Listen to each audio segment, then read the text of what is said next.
Tonight's broadcast is made possible by Strack & Van Til, your favorite Indiana-made grocery store. Crowell Insurance Company, the insurance superheroes. Ironworkers Local 395, proud to be union. Four Seasons Mechanical, quality and comfort is our guarantee. Boilermakers Local 374, earn while you learn. Pulse Technology, leading the way in technological innovation for over 70 years. Visit Michigan City LaPorte, closer than you think, better than you imagine. IBEW Local 697, proud to support high school sports. Bricklayers Local 4, the best hands in the business. Economy Electric Heating and Cooling, keeping you cool in the summer and cozy in the winter. Blythe's Team Sports, where the athlete shops. And Hampton Inn, downtown Indianapolis. This is the Region Sports Network, the only game in town.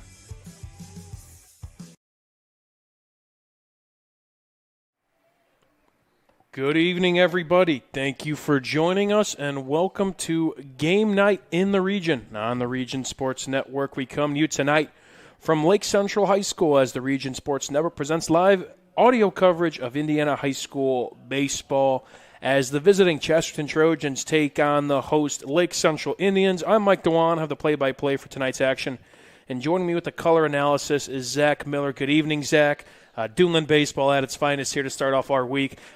This game, we'll talk about kind of how we got to this point. Obviously, an audio broadcast. It was originally a quiet cast not too long ago. But, hey, Zach, good to be here and excited for some great baseball in front of us here not too long from now. A great evening of baseball ahead of us here, Mike. Like you said on our end, a little bit of musical chairs, so to speak, of how we were gonna cover this. When was the game going to be played? Some great work by from the athletic staffs, the athletic administrations on both schools here to get this game scheduled and ready to go here. I'm just glad to be able to do it. Yeah, so I guess there was a little bit of a storm last night where, sometimes, some things get kind of thrown around, and field conditions, for Chesterton, unfortunately, kind of had the result to where they had to switch things today. So this game today was originally supposed to be played at Chesterton, and then it has got switched and moved to tomorrow. So this game will be played at Chesterton tomorrow, but tonight is at Lake Central. Lake Central's the home team coming into this one, Zach. 7-3 on the year, 3-2 in the Duneland Conference. Lake Central, we've seen a lot of them over the course of the years, and it seems like no matter what team kind of, gets thrown out there, Zach, they always kind of rebuild. Yes, there's been some struggles in the start of the year where we kind of, they dropped a 2-game skid against Valparaiso. But this is a team that have all the talent in the world and a big chance to kind of make a name for themselves in the Duneland, especially here tonight. Coach Schwarzenstruber and that staff here at LC, they do an incredible job year in and year out of getting this team ready to play. And like you said, last year after what they did and they lost some talent to the MLB and to some colleges, you're going to have a little bit of a acclimation period here to the start of the year like they did, right? But now that we've gotten deeper into the conference play here, they really begin to settle into who they are. Who they are is a very good team. Again, like you said, they have quite the coach in their dugout as well, and of course, the talent on the roster. We'll talk about those players as we get a little bit more into the ball game. And the visiting Chesterton Trojans, who are currently taking infield here, Zach, this is a team that's got enough to kind of a hot start in the season, a 11-3 record. More importantly, 6-0 in the conference. Yes, you're looking for kind of some of those Duneland Conference tests to play some of those top teams in the conference, but nonetheless, a great start for Coach Bogner and the Trojans thus far. It's Coach Bogner and the Trojans so far. They've taken care of business where they've had to, right? They've done a great job so far to the start of this season, build some momentum, and it's really been buoyed on the back of Troy Barrett on the pitching end, where he's done a great job so far to start on there. And then a couple players by committee, really led by Rob Zarnecki, getting the offense going for them. Yeah, you talked about some next-level talent for the Tribe. We're going to see some next-level talent as well for the visiting Chesterton Trojans. Zach and I will be back with more pregame coverage, and before you know it, we'll have Duneland baseball underway. You're listening to Game Night in the Region on the Region Sports Network, the only game in town. Get Pulse technology on your team. Hit a home run with our managed print and copier services, IT and technology solutions, office furniture and design services, office supplies, scoreboards, and AV solutions.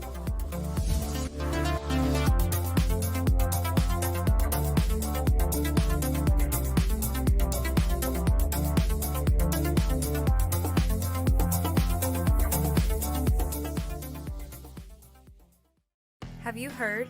Strachan-Manteau was voted Best of the Region 2025 in several categories, including Best Caterer, Deli, Flower Shop, Food and Grocery Delivery, Fried Chicken, Place to Buy Produce, Place to Buy Seafood, Loyalty Program, and Grocery Store. We're proud to be recognized by our community, and we're committed to continuing to deliver the variety, value, and convenience you deserve.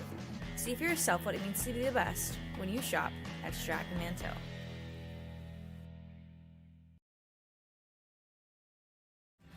Thinking about what to do after high school? Consider a career with Boilermakers Local 374.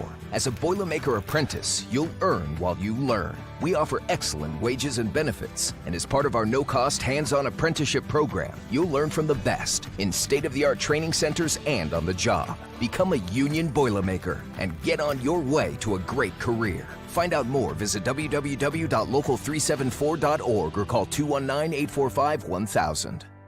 Four Seasons Mechanical proudly serves Northwest Indiana, providing quality, reasonably priced, reliable service. With a quality and comfort guarantee, the professionals at Four Seasons Mechanical offer a wide range of services in heating, ventilation, and air conditioning. Whether it's residential or commercial, Four Seasons Mechanical is there 24/7. To find out more, the website is fourseasonsmechanical.com or give them a call at 219-756-7020. Four Seasons Mechanical, your indoor air quality specialist. Welcome back. You're listening to Game Night coverage. This is Lake Central against Chesterton. Again, in case you're just joining us, Lake Central's at home. Chesterton is the visiting team. They were supposed to be flip-flopped heading into the day, but location has moved, and we are now here on site at Lake Central. I'm Mike DeWan. Alongside me is Zach Miller. It is time for our Economy Electric Heating and Cooling Game Night forecast, brought to you by our friends at Economy Electric Heating and Cooling. Tonight's forecast coming to you from St. John. Zach, you said it's a great day for baseball. 63 degrees right now, mostly sunny, pretty clear skies. Not too much clouds in the skies, a little bit, but looks like we'll have our sunset around 7:44 p.m. So baseball weather, say the absolute least. Not too windy, just a perfect day for some doing the baseball. I mean, this is a perfect day, Mike. We got the sun peeking in right into our press box view here. I mean, you couldn't ask for a better day to call some baseball and play some baseball here in St. John. This is awesome. Looks like temperatures will dip a little bit into the 60s, but around 7 p.m. before that sun sets. That is the Economy Electric Heating and Cooling Game Night forecast with a 24/7 emergency service. Comfort isn't far away. Thank you all for joining us on this Tuesday evening as Chesterton, the Trojans, are still taking infield, but baseball will be underway shortly. We'll talk about the starting pitchers for both sides. We'll start with the visiting Chesterton Trojans, who they're throwing their ace today, Zach. Number 9, Troy Barrett, the Purdue commit, will be making his presence felt there on the mound for the Trojans. This is someone who, when you have an arm like Barrett, who coming into this game, we'll take a look and see his pitching numbers, which are kind of video game-like, if you will. 5 appearances.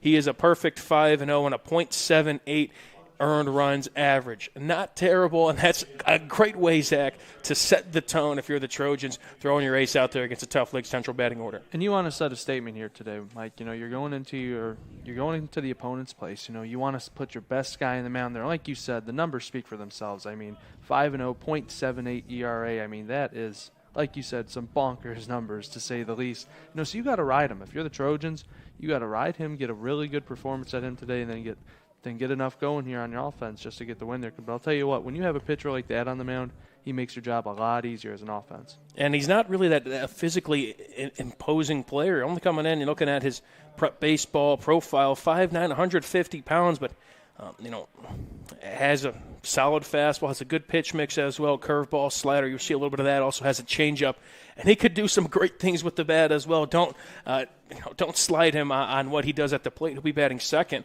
for the Trojans, and we'll eventually talk about that batting order. But Troy Barrett is going to be the starting pitcher for the Chesterton Trojans. Looking at the hosts on the other side, it will be the junior Ryan Michelanis coming into this one. Again, also trying to kind of set the tone for his squad and trying to give Chesterton their first loss in the Duneland Conference. Yes, Rick Michelanis, he's had some trouble in some starts here to start the season. He's appeared in 5 games, but I'll tell you what, though, he's looking to get going here in this game here today because, I mean, like you said, they're getting a chance here to play at home when they when they wouldn't have had so otherwise, right? On a perfect day here, this is a great chance for him to get a season going. And one thing's been kind of synonymous with Lake Central. You see a lot of success.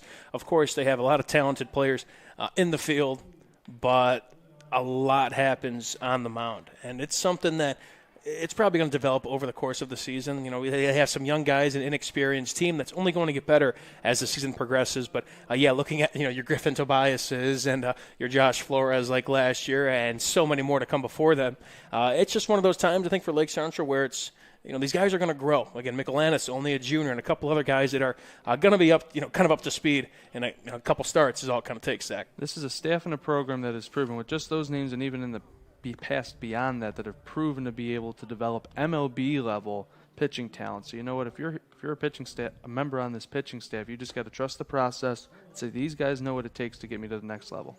All right, infield is nearly over for the Trojans. They'll exchange the lineup cards, and we'll get to the batting orders here shortly.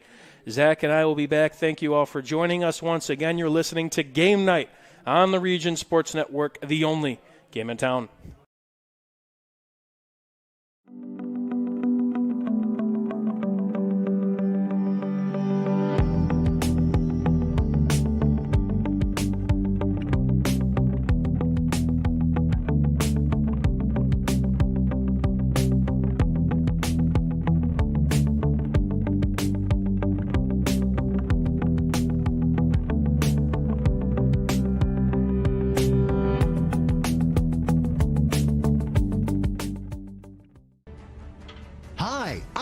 Company's Lantern Man.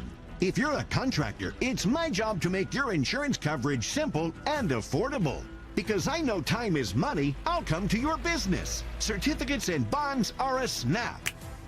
Wherever you are, whatever business you're in, we've got you covered. As Crowell Company's Lantern Man, I'm your insurance superhero. Crowell Company's Insurance Professionals, Highland, Merrillville, and Michigan City.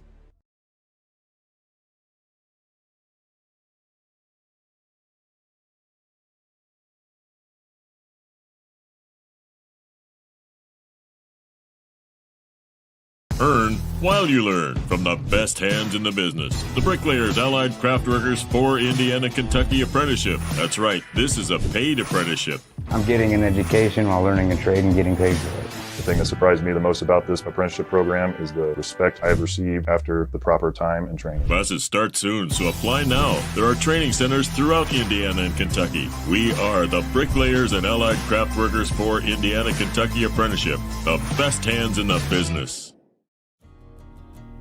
At American Testing Services, based in Hobart, Indiana, we specialize in NDT drone inspections and heat treatment services for local mills, fab shops, and facilities across the country.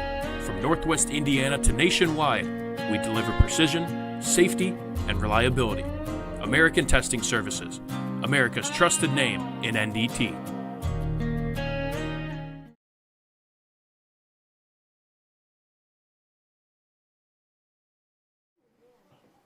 Welcome back to Game Night in the Region on the Region Sports Network. My name is Mike DeWan. I'm the play-by-play for tonight. Alongside me is Zach Miller.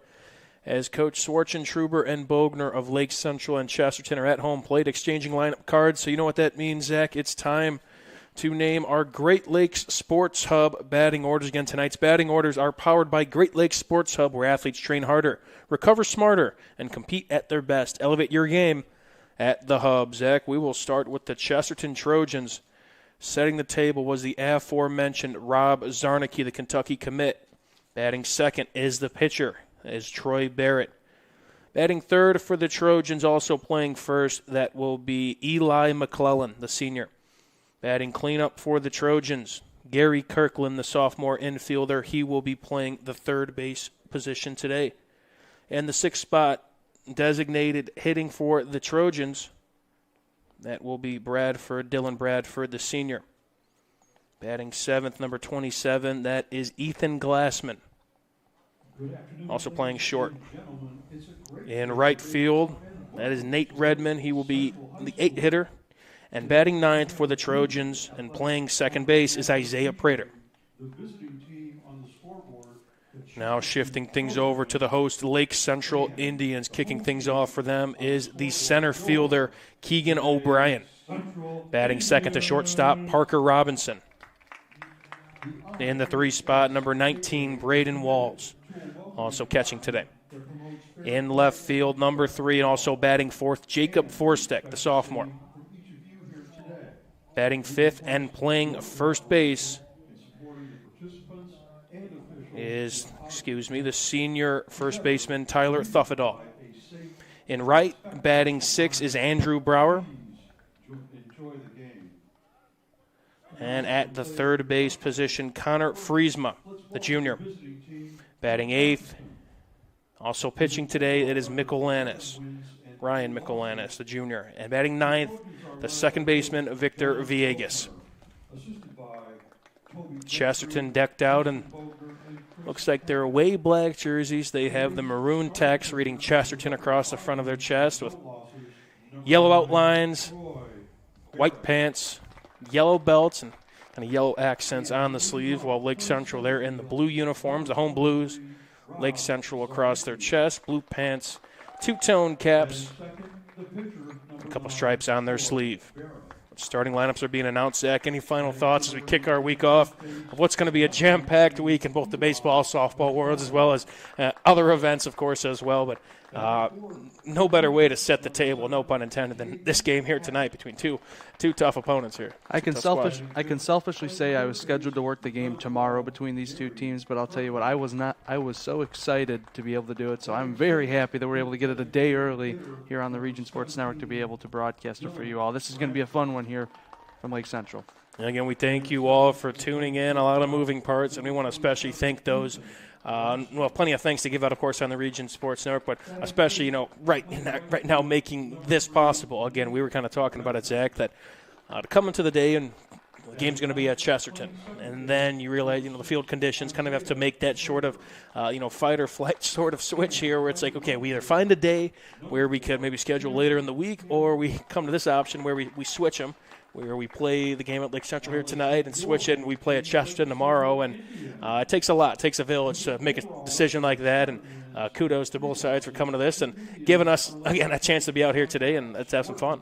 Two great athletic departments. That's what it takes to get something like that done here, Mike, and that's exactly what both these programs have. Kudos to them. So the Chesterton Trojans now, they're on the first base line. Looks like the Lake Central Indians will take the field here shortly. Again, they will line up as follows. Michelanis, again, as mentioned, is the pitcher. He's also designated hitting. First baseman, Thuffadall, and then Villegas at the second base position. Friesman at third base. Parker Robinson is managing the shortstop position. Then from left to right in the outfield, Forstek, O'Brien, and Brower for the Tribe. This Lake Central squad, especially, it seems like defensively, of course, you always want to kind of glance your eyes at the shortstop position, of course, the premier position, kind of on the baseball infield at least, and center field, of course, as well, kind of, cut from that same cloth. But Parker Robinson, I'll tell you what, we've seen him since he was a freshman and starting on a Lake Central squad. And he has all the talent in the world. Obviously, Oklahoma sees that. We'll be taking his talents after the conclusion of his high school career. But rocket forward arm, and again, one of those infielders, Zach, where once you see a ball hit to him, you can't really take your eyes off him. Exactly. He's a young man, like you said. We've had a chance to be able to cover him the past few years, getting a lot of experience early on. He's been able to make a lot of deep playoff tournament runs here with the Indians, and really it's great to see him get to this point now where he's, like you said, committed to go to Oklahoma, and he's had a great season, a great start up to this point. We're going to be able to see what he's going to be able to do here today because he gets it done on both sides. Yeah, and then you look at it, and it's like, oh yeah, he's only a junior, so he's got plenty of time to go. But now we'll turn it over for the national anthem.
We are all set and just about ready to go here from St. John. Again, I'm Mike Dewan with the Region Sports Network. Zach Miller will be our color analyst this evening as things are about all set and ready to roll between Lake Central and Chesterton. Again, the starting pitcher for the Tribe, the junior, Ryan Michelanis.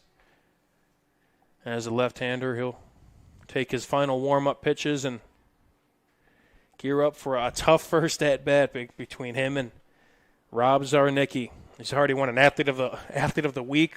We're kind of a new thing we're doing, promoting athletes. And Zarnicki, he's a tough out, to say the absolute least, and going to be taking his talents to Kentucky after this season. So if you're Michelanis, you've got to have your best stuff here early because it does not get – you start off right with that, right on the top of the batting order. You got to have your stuff early. A couple more warm-up pitches about Zarnicki coming into this game. 14 games played. Hold on to your seats. A .556 batting average, 25 hits, 13 runs batted in, 6 doubles, 5 triples, and 3 stolen bases. And somebody who could just get on base, I mean, that's checking a box as the leadoff hitter. And Zarnicki, again, just trying to set the table for another tough Chesterton Trojans lineup that, again, getting out to a hot start to the season. Again, a team that kind of fell short last year, but already an 11-3 start for the Trojans and a 6-0 mark in the conference and trying to make it 7 as they will be due up first. A few more warm-up pitches before we get going. But again, be sure to stay connected with all things Region Sports by supporting and following us on Facebook, YouTube, Instagram, X, and at our website at regionsports.com. Celebrating over 25 years, we are proud to still be the only game in town.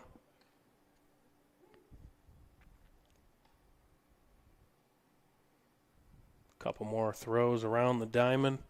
Good crowd on hand on both sides. Again, it was musical chairs, like you said in the open, Zach, for even the families as well, where it's like, hey, we're ready to go out to Chesterton or, come out to the home game if you're on the Chesterton side. And now it's okay. Now, for the Trojans fans, let's get ready to go to St. John and Lake Central. Now we could short drive for them. So, but a good crowd on hand, a great day in terms of weather. And again, the product will certainly follow suit. 2 proud programs and communities. If you wanted to get here, you would make it here, and that's exactly what we have here. And again, the talent all across the board, especially in the Duneland. Very, very deep. We are set to go here. Zarnicki steps in the box. First pitch underway. That's outside for ball 1. Zarnicki, as we mentioned, he is a prototypical leadoff hitter. The second pitch also outside, that time high.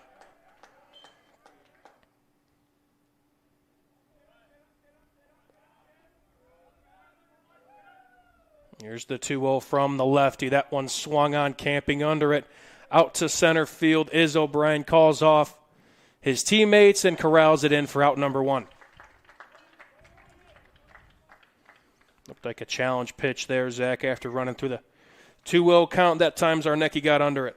Yep, he had to just go for it there. He got a little eager, getting that count and blew it up. Little center fielder to center fielder on that one. And in steps the starting pitcher for the Trojans, Troy Barrett, who, as we mentioned, Zach, is no slouch at the plate.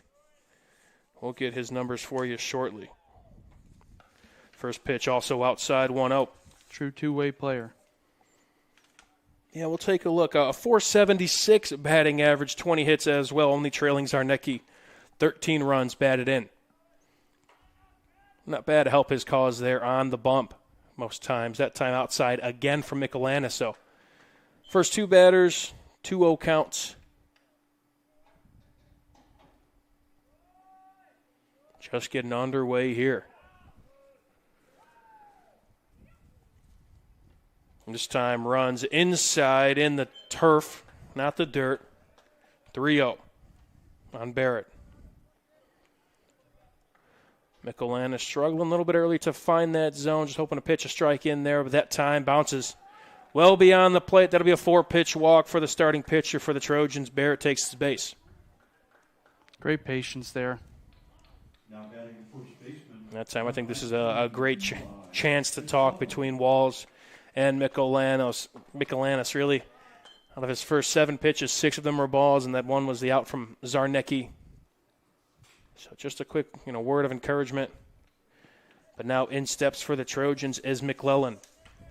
Like we said, you want to try and get your best stuff here early. Yeah, you didn't have it right now, but I'll tell you what, you can try and get a good little double play here and get yourself right back out of it. First pitch again runs outside for Michelanis. Eli McClellan, the senior first baseman, hoping to do some damage with Barrett on first.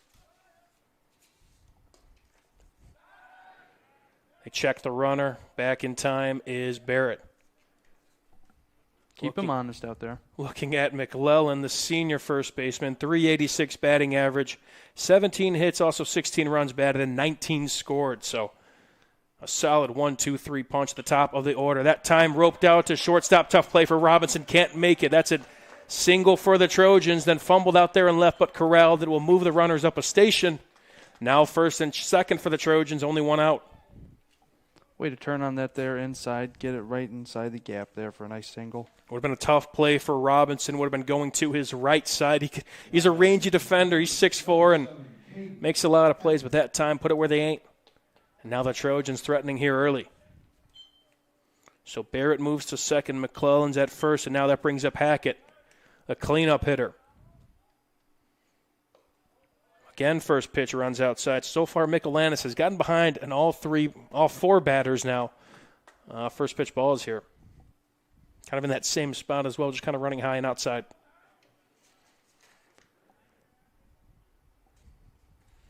Here's the 1-0. That time swung on by Hackett out to right, running in and could not make the catch, sliding and dropping. Runners will move up a station. Good attempt there by Brower, but could not corral it. Got a glove on it. I think we could mark that a hit, but pretty close, but good try nonetheless from Brower. But now bases loaded for the Trojans here, Zach. Yes, great effort to try and make that play, but irregardless, you got one out here, bases loaded, big spot here. In steps Gary Kirkland, the sophomore, trying to blow this game open here early. Batting .353 coming into this one, trying to add to his RBI total of 12.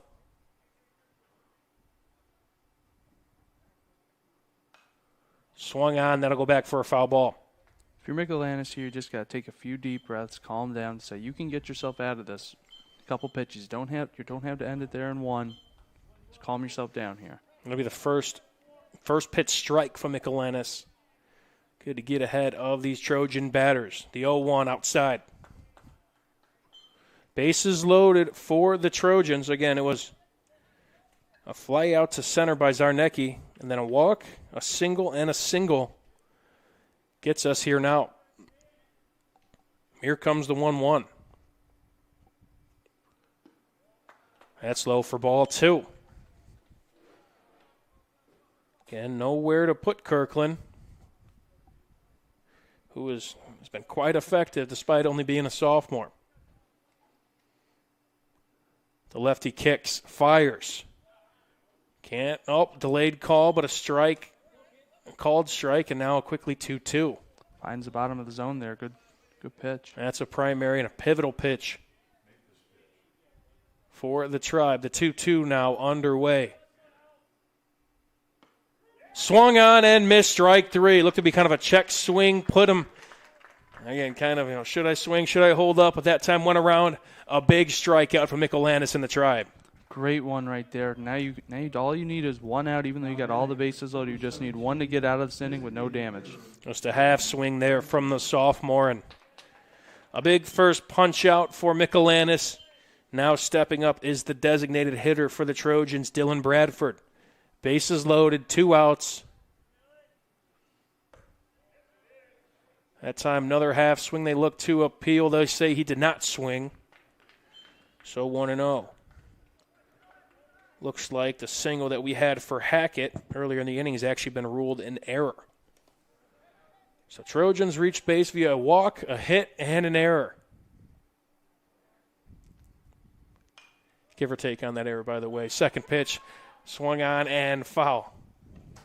A little bit of a check swing there, caught it with the foul. Busy night here at Lake Central. As behind us, there's a 3-team track and field meet going on. Also, there's a big volleyball match, a boys volleyball match in the gymnasium between Andrean and Lake Central. And, of course, what's going on right in front of us here this evening. Now the 1-1. That bounces in front of the plate, 2-1. A busy day as usual here at Lake Central. A lot of great events going on. Busy season for, again, a lot of moving parts kind of in the spring where the weather now really kind of plays a factor. And again, a beautiful evening here at Lake Central. Here comes the lefty. He'll step off. Really making sure you got, even though it's early, really key situation here, make sure you got your best stuff. And a pivotal pitch, 2-1, bases loaded, nowhere to put Bradford, who also does some pitching. The senior trying to open this game up. That one outside gets away from the catcher. Run comes in to score for the Trojans. The runners move up, and the Trojans strike first. Gets by him there, able to go in. I believe we'll mark that a wild pitch.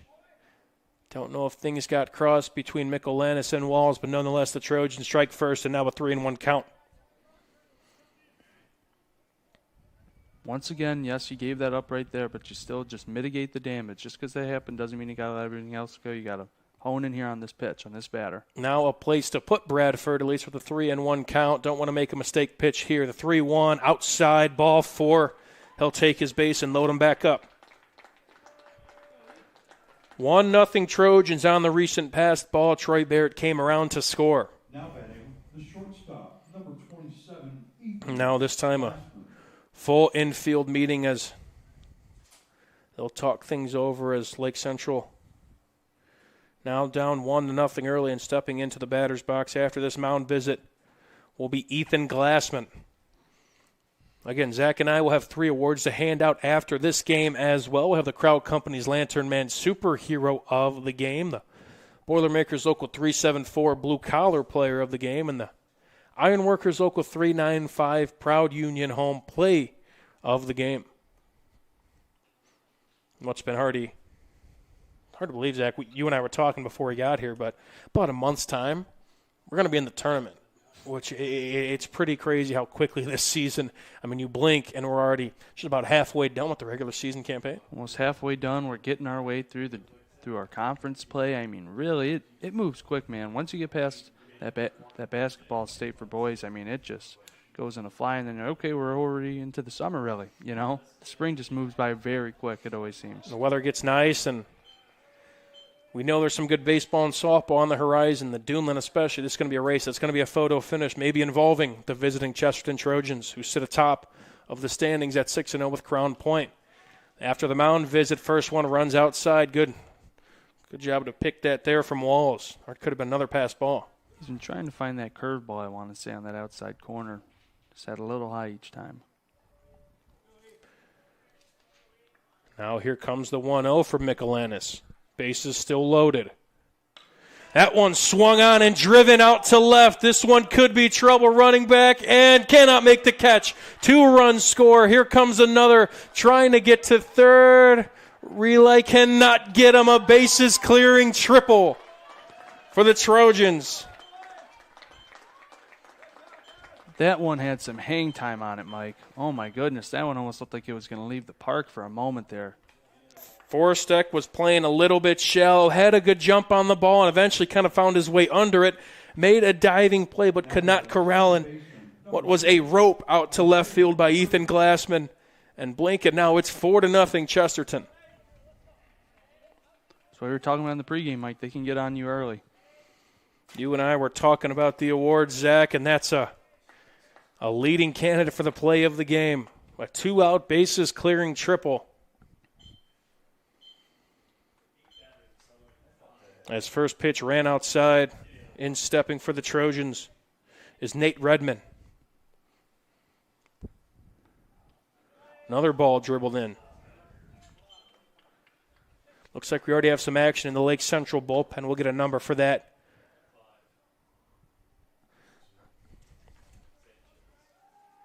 Once we see. But already somebody up and moving for the Tribe. I believe we saw number 5, Anthony Sanchez, I believe. Yep. Thank you, Zach. That's correct. The senior pitcher warming up there. Looks like the righty for the Tribe as another ball runs outside quickly, 3-0. Well, again, the Trojans got the first batter out, Zarnicki, which is not an easy task. Then a walk, a single, an error. That time delayed strike call, 3-1. After the error, got the punch out. Then another walk loaded him up. Well, after, of course, the wild pitch. Then a big bases clearing triple. This one roped out, actually going to be a pop fly here. Playable for the second baseman, Villegas, and catches it. But the Trojans do a little bit of damage here with the 4 spot in the first. The Tribe are up next to bat. You're listening to Game Night on the Region Sports Network, the only game in town. Sometimes the hardest part of improving your business isn't coming up with a great idea.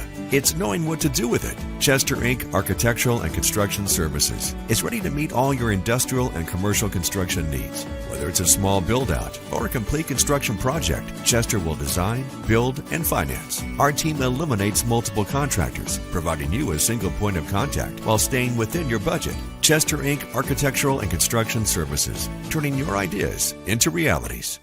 Mortaranos Roofing is a family-owned business established in 1986, celebrating over 40 years. We have completed over 5,600 roof replacements, repairs, and chimney projects, focused in Northwest Indiana and Southwest Michigan. Mortaranos Roofing has always put family, friends, and customers first in our mission to complete roofing projects with the greatest care and consideration as if it was our own. Give them a call today for a free estimate at 219-872-8246. Mortaranos Roofing. Protect your past, present, and future roofs for you and your loved ones and your legacy.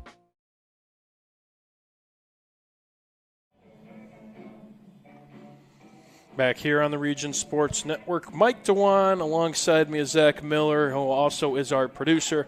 A lot of people to thank on the Region Sports Network. For our executive producer, who is Chris Ramirez. Our operations manager is Rich Castillo. And, of course, everybody of our crew who makes baseball and softball season possible. And last but not least, of course, you guys, the viewers, the listeners, whether you're tuning in on YouTube, Facebook, regionsports.com, or the IHSAA Champions Network. You guys are the heartbeat of our product.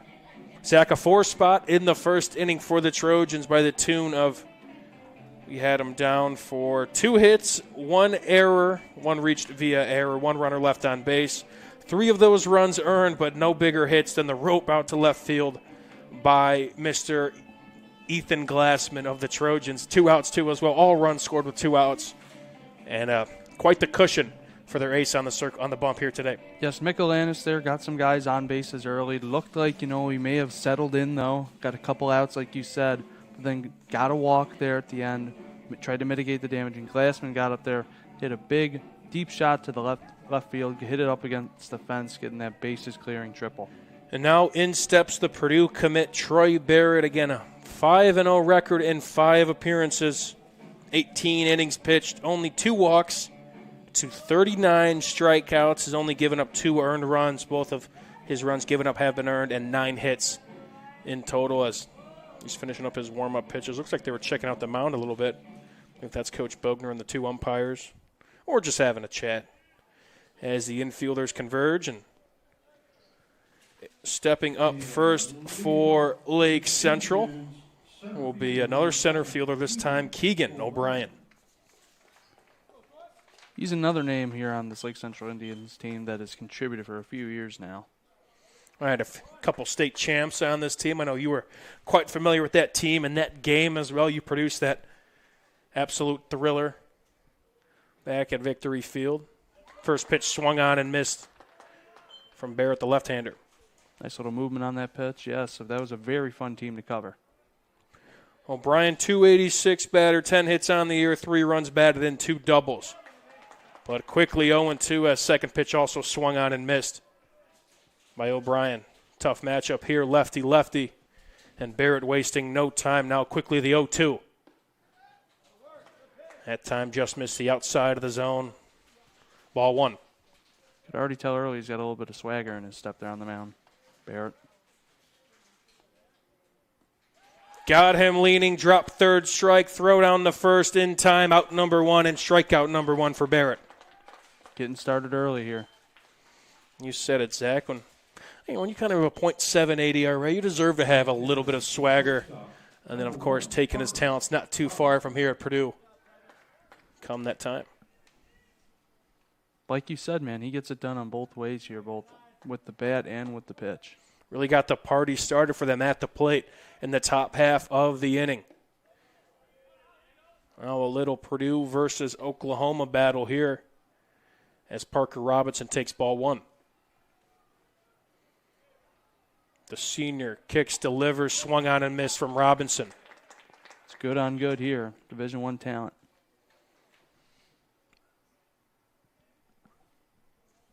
Robinson batting .346 coming into this one. The 1-1 swung on and fouled off to the right. Quickly 1-2. Robinson, 8 runs batted in, .346 average, 13 runs scored as well. Again, dazzling at the shortstop position, also as a threat to steal bases. The 1-2 just outside. Trojans defensively, again, we talked about Barrett Hackett is the catcher. And McClellan, Prater, Glassman, and Kirkland make up the infield as the 2-2 swung on, foul ball down the first baseline. Once again, watch out for your track people over there. Again, packed house at Lake Central from left to right. In the outfield is Campbell, Zarnicki, and Redmond. That wouldn't be fun to be finishing up 800 meters or hitting head by a baseball. Called strike 3 on the outside corner from Barrett. Quickly 2 strikeouts. That one via the backwards K. That was a nasty little pitch moving in there, catching the corner there on the outside, just froze him.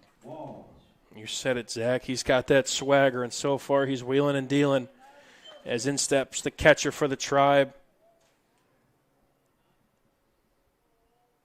There's Braden Walls, first pitch. He'll ground it out to second baseman, playable and in time for the Trojans. A quick work from the Trojan ace. We go to the top of the second. Lake Central goes down in order. 4-0 reads your score. We'll be back here at the start of the second. This is Game Night on the Region Sports Network, the only game in town. Get Pulse Technology on your team and score a touchdown with our managed print and copier services. Cover your bases with our IT and technology solutions, or hit a home run with our wide selection of office supplies. Scoreboards or AV solutions from Pulse Technology. That's a slam dunk.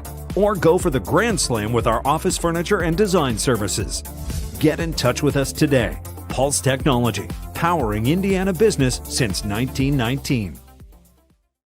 Sometimes the hardest part of improving your business isn't coming up with a great idea. It's knowing what to do with it. Chester Inc. Architectural and Construction Services is ready to meet all your industrial and commercial construction needs. Whether it's a small build-out or a complete construction project, Chester will design, build, and finance. Our team eliminates multiple contractors, providing you a single point of contact while staying within your budget. Chester Inc. Architectural and Construction Services, turning your ideas into realities.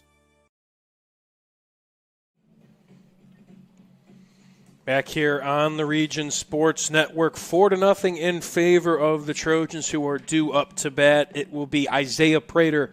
Then the top of the lineup turns over with Zarnicki and Barrett. Again, how we got here. Barrett got the party started, reached via walk, single error, strikeout, wild pitch brought in the first run.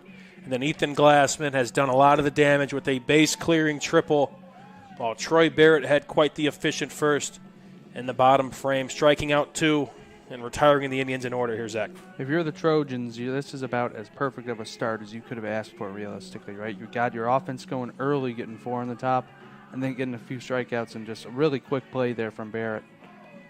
These two will do battle tomorrow, this time at Chesterton, weather permitting. I believe we'll have a quiet cast, maybe a new version of the quiet cast on the Region Sports Network come tomorrow, as well as I believe we'll be live from Crown Point as Portage will visit the top-ranked Bulldogs in the Duneland, also 6-0 like the Trojans. There's plenty of baseball, softball, of course, Zach. We are looking at the talent. Like Lake Central, obviously, the next level talent, seeing guys get drafted and just, how far these teams. Looking at last year, Zach, we had all these teams go to state, one in each class representing Northwest Indiana. It's hard to believe or hard to find a sport that has as deep as talent throughout the region as the sport of baseball. Really, you really can't find it. I'll tell you what, a lot of those teams, especially in a corridor of Porter County and Southern Lake County, it's really in a few-mile radius, too. It's just loaded talent. Prater gets the party started. First pitch of the at-bat, that time going to left, but corralled in, playable for Forsteck. Sounded good off the bat. Did not go as far as Glassman's, but one pitch, one out here for Prater. Saw a pitch that he wanted there. Took a nice hack at it. Didn't go his way. Sometimes you're going to hit it. You're going to hit it well. It just goes right to a glove. For Lake Central, Michelanis is still in the ball game. That time a favorable pitch, but I'd say just trying to work a little bit ahead of the batter this time around. Saw a lot of first pitch balls that Chesterton really took advantage of in that first frame. That's what he needs. In comes Zarnecki. First pitch runs past the catcher for ball one. And talk about somebody who don't want to make a mistake to the Kentucky commit, someone who's been doing it for quite some time for the Trojans. Again, 5:56 coming into the game. And someone who could hurt you in a multitude of ways.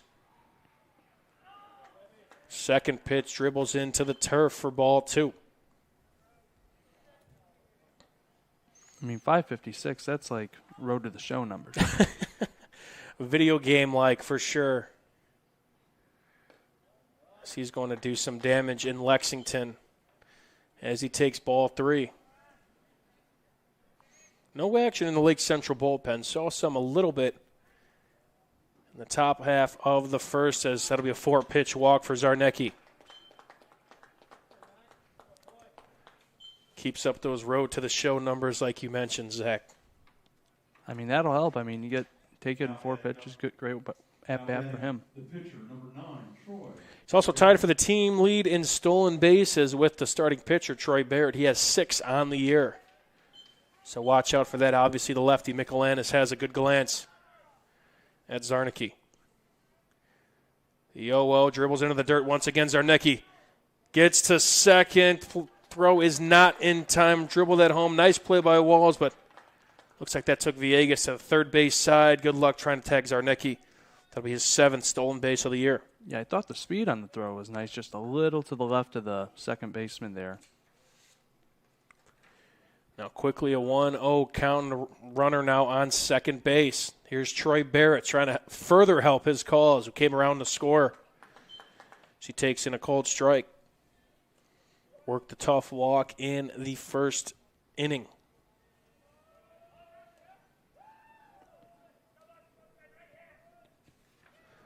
The lefty fires.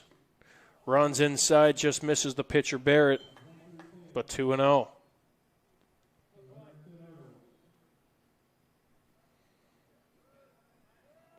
Just a little bit of a rough start from Michelanis. Still trying to find it. Got the first out of this inning again. Now trying to, again, mitigate the damage, as you've mentioned. Here's the 2-1. Dribbles once again. Corralled and doing great work behind home plate is Braden Walls. Just hasn't had his stuff so far to this point, but I'd like to hope if he can get one strikeout or so. Just see it happen. Get one guy out. I think he can get some confidence going for him. Got a 3-1 count now. Favorable count for Barrett. Dribbler to third. Corralled and thrown. Low throw, but it will beat him in time. 5-3 the put out. As it was nicely corralled by Friesma and dug out by Thuffadal. Great play from the two of them there to get that close call. Zarnecki will advance to third, but that's a big second out for the Tribe. Excuse me, actually Zarnecki will stay at second. Number 19, Eli McClellan. Thought I saw him try to swipe a bag after the throw. So it was a dribbler to third and just beat Barrett by a step.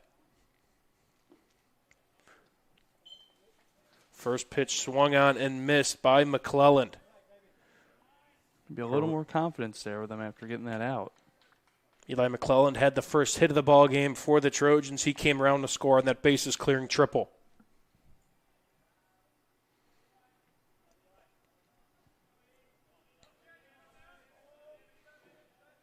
Lefty Michelanis looks and fires. That will bounce for ball one. And Mike Dwan alongside me, Zach Miller, for some Tuesday Duneland baseball action. Does not end here for us this week, so be sure to check us out on all of our social platforms for this week's schedule. The 1-1, that's just outside. Not a patient at bats as well for this Chesterton squad, Zach. really making Michelanis work. Yes, they're making him have to throw everything. They're not letting him off the hook. You got to throw a lot of pitches. That time and off speed, tried to catch the top corner, but could not now. 3-1.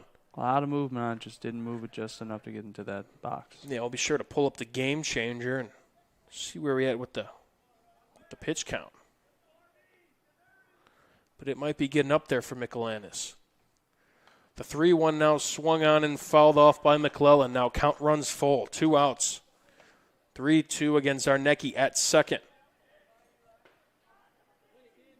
Reached base via walk.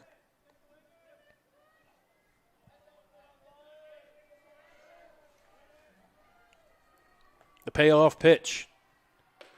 Runs high for ball 4. Quality at bat by McClellan to turn it over to the cleanup hitter. Like you said, that was a great job of him there, just to get him to throw a lot of pitches, wear that arm out a little bit more. Now, for the guy coming up, he can do a lot more damage. In steps Caden Hackett, .321 batting average, hoping to add to his 16 runs batted in. That is tied for the team lead, a 3-way tie with Glassman and McClellan. Of course, Glassman certainly added to his total with the biggest hit of the ball game. So got him in the cleanup spot for. They want him to be able to get some of these runs put in.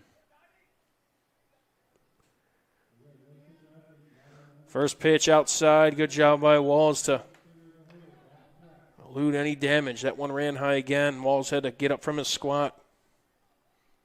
But high and outside for 1-0. After the first out from Praters, a walk and out, and then another walk. Second pitch outside, 2-0. Hackett reached base from hot shot out to right field, kind of a diving play that could not be made. Will count as an error. Looks like Lake Central and Coach will come out of the dugout and we'll talk some things over. Little scouting report. Again, a big at-bat here, Zach, like we said, and quickly now down 2-0 in the count. It was Michelanis. Yes, like you said, you have a couple guys on base here. 2 outs, just say, let's get through this at-bat. You did a great job to start this here. Let's finish this half inning strong.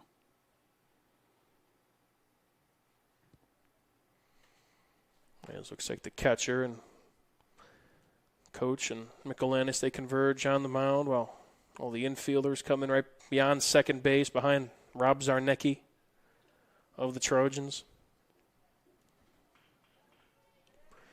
Meeting is over, and we are set to go. Now the 2-0 count. 2 runners on. Trojans up 4-0 here in the top of the second inning.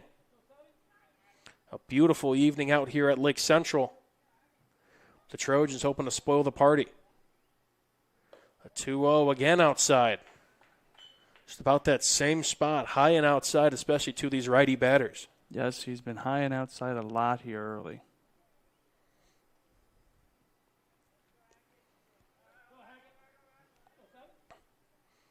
Now here comes the 3-0.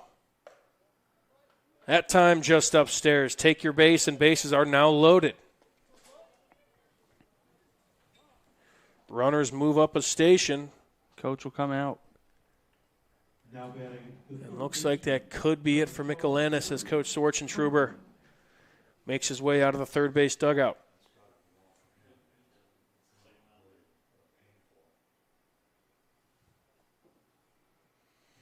He will take the ball from Michelanis. We'll be back here with the pitching change here shortly. You're listening to Game Night on the Region Sports Network, the only game in town. Meet Scott Miller, a lifelong Northwest Indiana resident. Scott has spent his career serving his community as a teacher, school leader, and superintendent of Hammond schools. Today, he serves as chief of staff for the city of Hammond, helping lead operations and guide decisions that impact local families every day. Known for tackling tough challenges and making responsible, honest decisions, Scott is ready to bring steady leadership to the Lake County Council. Scott Miller, responsible, experienced, ready. You ready? Let's go! Yeah. For those of you that want to know what we're all about, it's like this, y'all. This is 10% luck, 20% skill.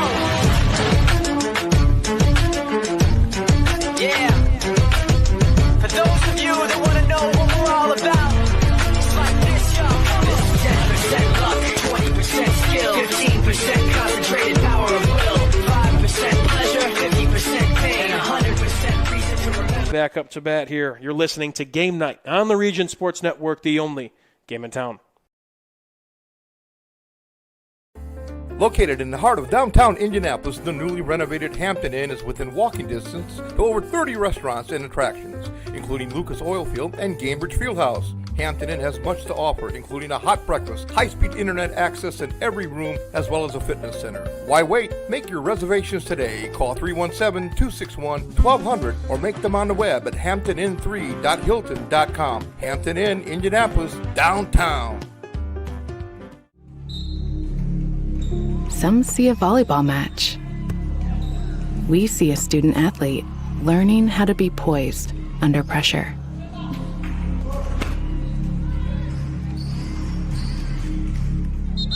Some see a high school football stadium.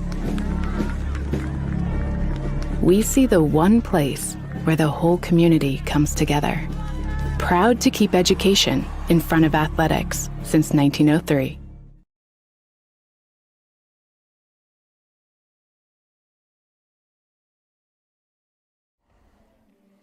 The Trojans left 3 runners on base, all who reached via walk, and no bigger punch-out than one by Anthony Sanchez, as now due up for the Indians is Forstick, Thuffadall, and Brower.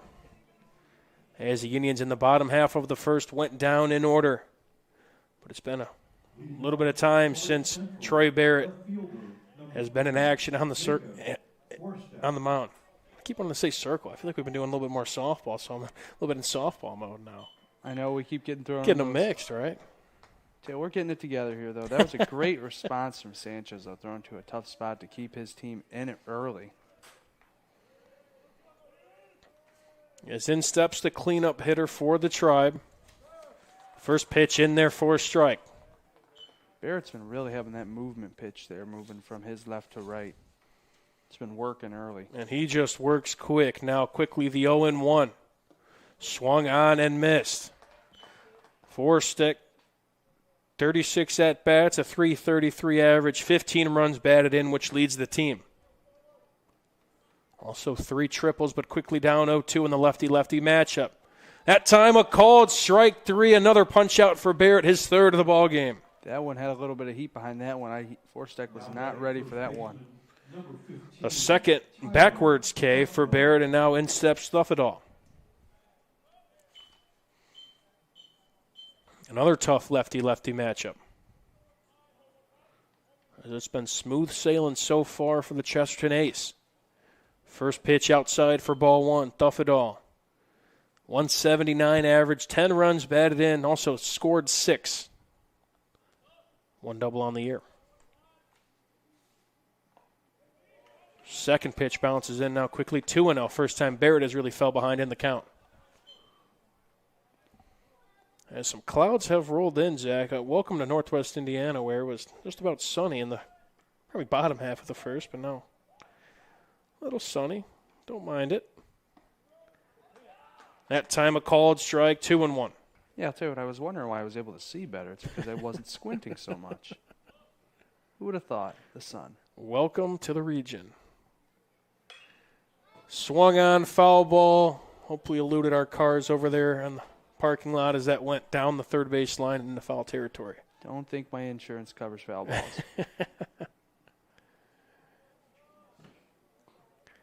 Now quickly the 2-2. Barrett has worked his way back. The pitch outside bounces in the turf for ball 3.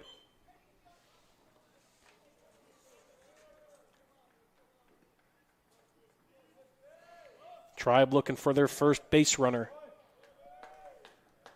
What's been an effective start for the lefty. Swung on, dribbled to first. That'll go foul. Thuffadall fighting. Not easy to do that lefty-lefty matchup. Or right, that same side matchup already has a batter at the disadvantage. Exactly. And you're looking at it here. You're just trying to get a win here at the at-bat. Not just, of course, you want to get on base and make some damage of it. But even if you could force a heavy at-bat here, get a lot of pitches, that's a win. The most lengthy at-bat for Lake Central thus far. Now the payoff pitch.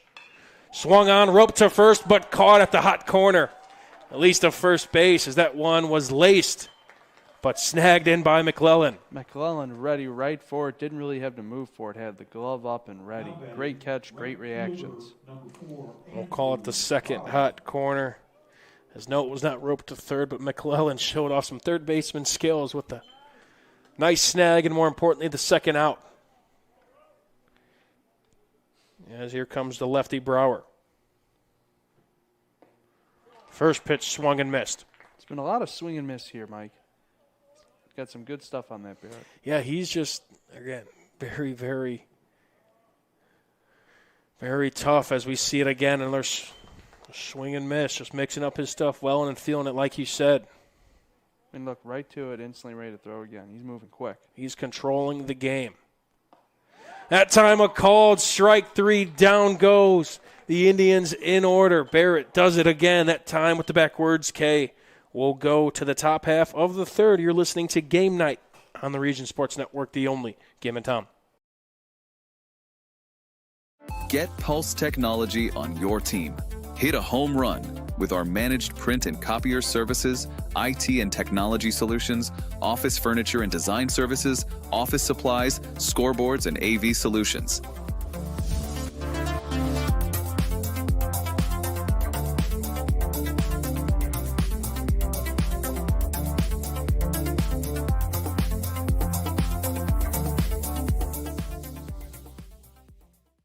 Have you heard? Stratton-Manteau was voted Best of the Region 2025 in several categories, including Best Caterer, Deli, Flower Shop, Food and Grocery Delivery, Fried Chicken, Place to Buy Produce, Place to Buy Seafood, Loyalty Program, and Grocery Store. We're proud to be recognized by our community, and we're committed to continuing to deliver the variety, value, and convenience you deserve. See for yourself what it means to be the best when you shop at Stratton-Manteau.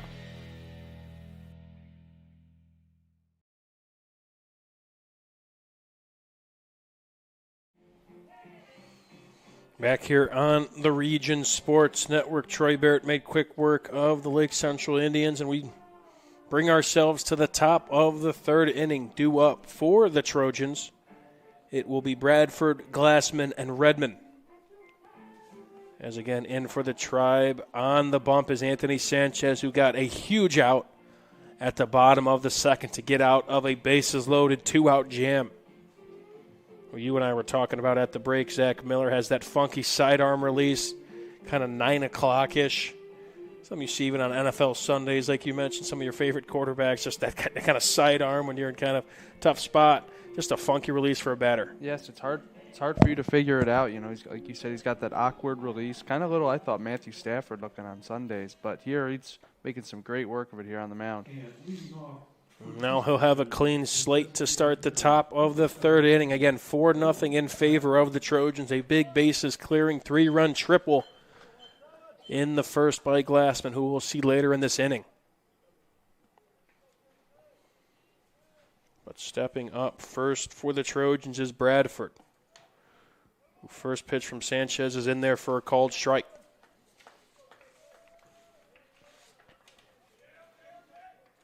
A senior-led group, this Trojan squad, is Dylan Bradford, one of them.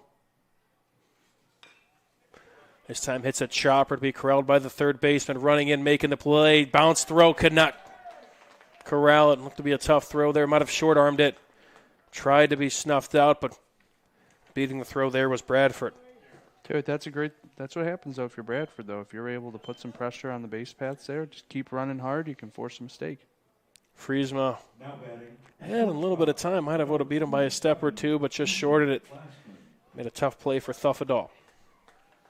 We'll roll that one, reaching base via error. And now in steps Ethan Glassman. 1-for-1 on the day, the senior, with the aforementioned triple. First pitch swung and missed. We'll say, though, comparatively here for Sanchez compared to earlier, he's getting started early in these at-bats, getting ahead of batters. It's a big key when you have, again, that extra pitch in your favor, and how you could kind of really experiment, kind of make guys chase. Maybe roll over one. Roll to short, flip to second for one, turn to first base for a double play. That time a 6-4-3 between Robinson, Villegas, and Thuffadall. Tell them how it's done, Mike DeWan. Say roll them up, and it instantly goes right into it. Good work there. Getting out Glassman. Had the big hit earlier. And quickly 2 outs now for the Trojans.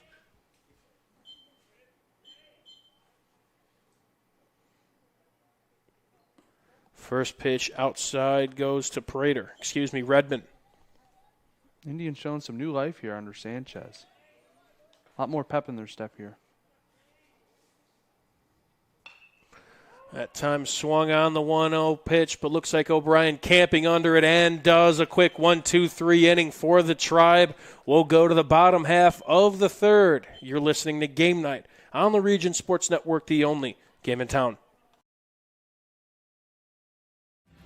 Thinking about what to do after high school? Consider a career with Boilermakers Local 374. As a Boilermaker apprentice, you'll earn while you learn. We offer excellent wages and benefits, and as part of our no-cost hands-on apprenticeship program, you'll learn from the best in state-of-the-art training centers and on the job. Become a union Boilermaker and get on your way to a great career. Find out more, visit www.local374.org or call 219-845-1000.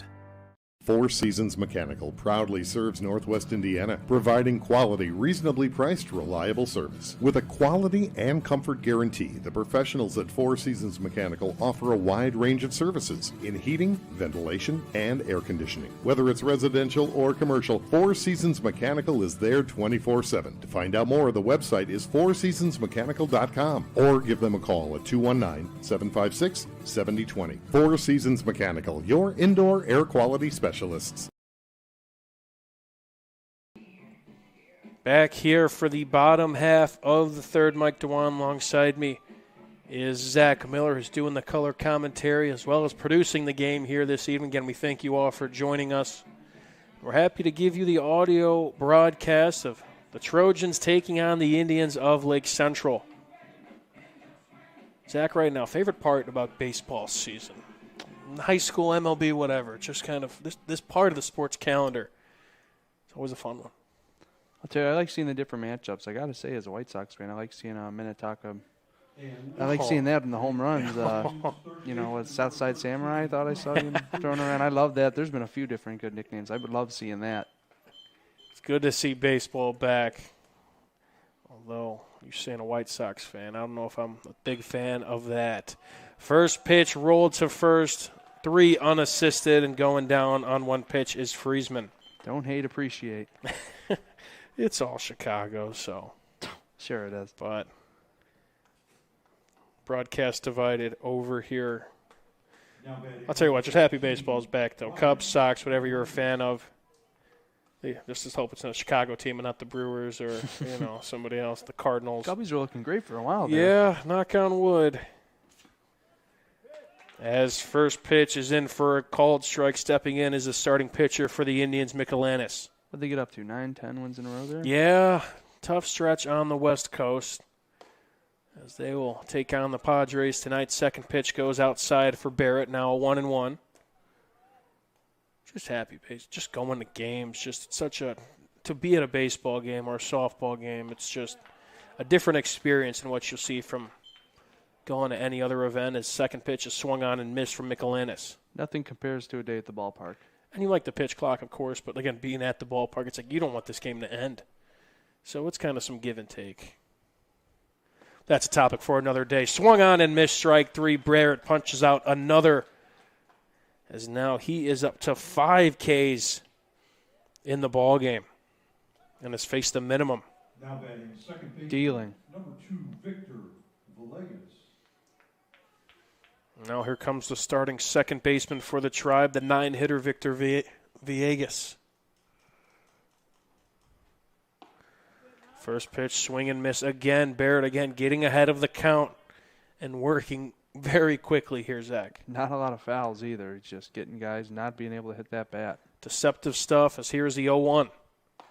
Swung and missed again. Quickly 0-2. The future Boilermaker is wheeling and dealing. Here's the 0-2 delivery outside. Couldn't be corralled by the catcher, Hackett. Again, you have that flexibility when you're up 0-2. You want to throw that high cheese or throw something in the turf. The way he's been pitching, he could throw just about anywhere, you know. Just give him that swing and miss stuff. But you are not wrong, Zach Miller. Here's the 1-2 by the lefty. That one chopped foul. Looks like it went off of Villegas' leg.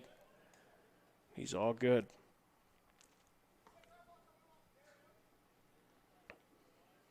And a 4 spot for the Trojans in the first, but since then, good job by Lake Central to mitigate the damage. But trying to muster up a base runner against Barrett. The 1-2. Shot out to right. Tough play by the second baseman. Covering his Barrett, but throw could not come in. Villegas gets on base. Good protective hitting there on the 1-2 count. Yes, way to get in there. Great way trying to cover the base path there.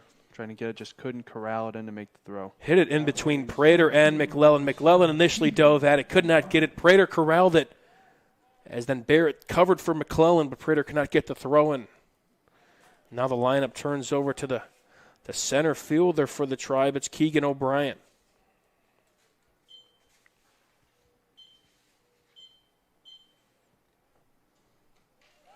They'll check the runner at first. O'Brien, a senior, like you said, Zach, a name that we are quite familiar with. Has been doing some things. Batting .286 this year, 10 runs, 10 hits, 3 runs batted in. As the lefty takes ball 1.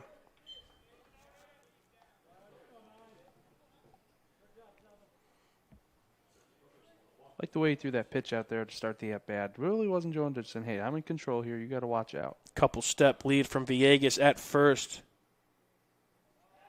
Looks like Barrett will check the runner again. Being the lefty, you're in the clear eye view. Of course, the runner on first. So have a hard time catching him off guard. Wouldn't expect a steal here. And now here comes the 1-0. Villegas takes a couple steps. Here's the 1-0 pitch outside again for ball 2. Tell you what, I think Villegas, he's got him a little bit there. He's finally down in a count 2-0. Now he's having him thinking over there on first. Really putting an impact on him. Still the 4-run cushion for the Trojans. Now the 2-0 in there for a called strike. And not many times Lake Central's been in a favorable hitters count. That time pumped one in for strike 1. O'Brien went down on strikes in the first inning. Checking the runner again is Barrett. Back in time, Villegas.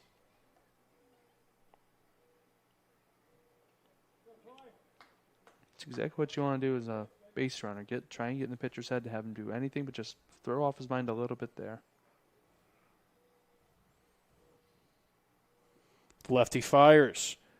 That one's foul tipped, and now 2-2.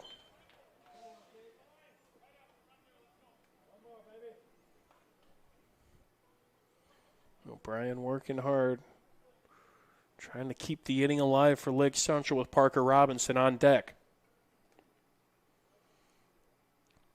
Barrett up to 5 strikeouts in the game and in a favorable position for a 6th. Here's the 2-2. Check swing. Did he go?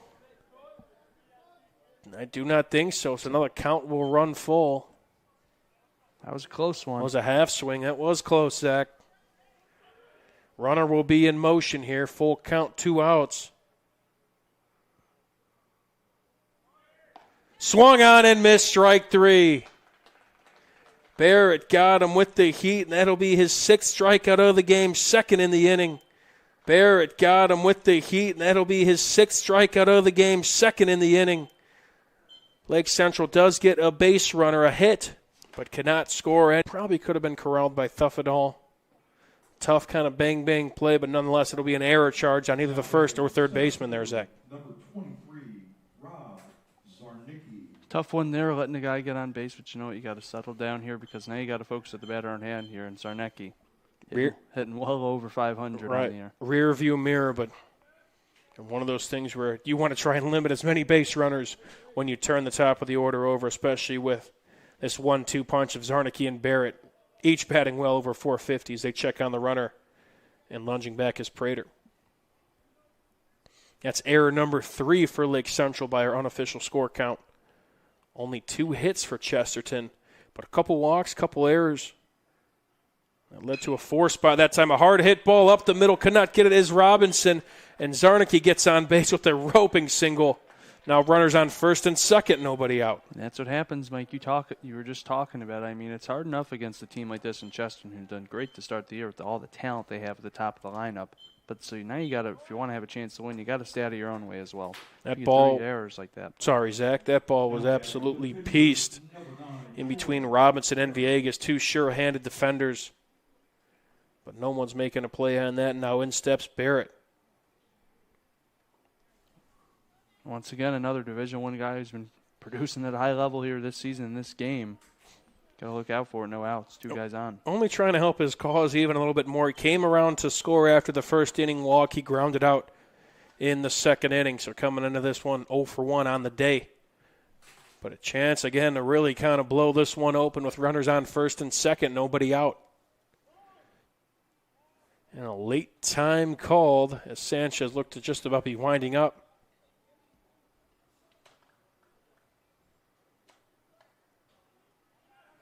Barrett might have called. It looks like some action in the Lake Central bullpen. We'll be sure to get a number for that. I might see number 10, but don't quote me on that. That would be J.T. Rosansky.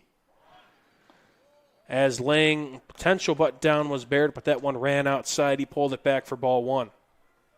Looks like that is number 10, so J.T. Rosansky warming up in the Lake Central bullpen. Just some food for thought. Is here in the top half of the 4th. A big jam here for Mr. Sanchez of Lake Central. Against the talented hitter in Barrett. Now the 1-0. Tries to lay the bunt down again. Pulls it back for ball 2. So that one ran low. Got to be careful here if you're Sanchez. Already 2-0 count here. 2 guys on. Don't want to let this one get away from you. Righty-righty matchup. Sanchez delivers. That one fouled off on the bunt attempt from Barrett. Starts with 1 if you're Sanchez here. Barrett just trying to potentially do a job, move the runners over to scoring position. It's at second and third. And shift the lineup over for your 3 and potentially 4 hitters. Perfect spot here if you're Chesterton. Here comes the 2-1. Perfect bunt laid down to the pitcher. He'll go to 1 in time. Out number 1 recorded. But job is done from Troy Barrett. Nicely done. That's realistic. All you could ask for him right there. That was a great bunt laid down there. A couple bounces, able to move the guys. And like you said, get your cleanup batters in now. 1-3 on the putout. Sanchez to Thuffadall. But in comes the number 3 hitter who's reached base both times. It's McClellan with a single in the first and a walk in the second. First pitch, rope to Parker Robinson at short. A run will score, but he'll get the out at first. So just good situational hitting all across the board for the Trojans, and now the score is 5-0. Let's get the runs on the board. So 6-3 is your putout, but that is a RBI driving little sacrifice there.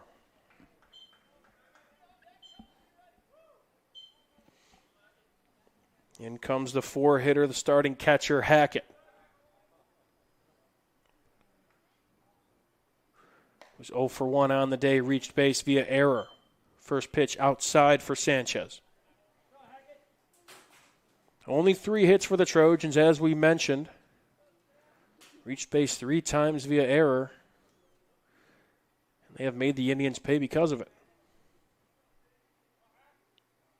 Couple walks as well. Now the 1-0, that's downstairs for ball 2.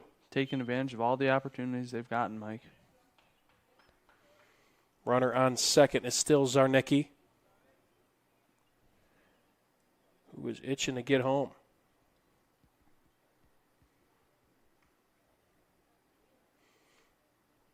Checking on the runner at second, Zarnicki.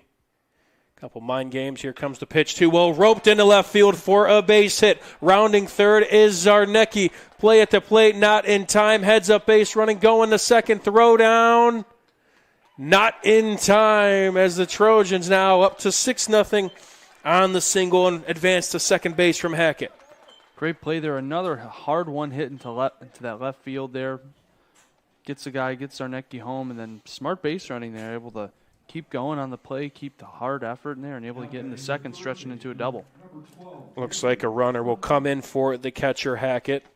We'll try and get a name on that, but see, we'll put on his gear here with 2 outs, but a big-time hit, a rope out to left field to make it 6-0 as first pitch is fouled off from Kirkland.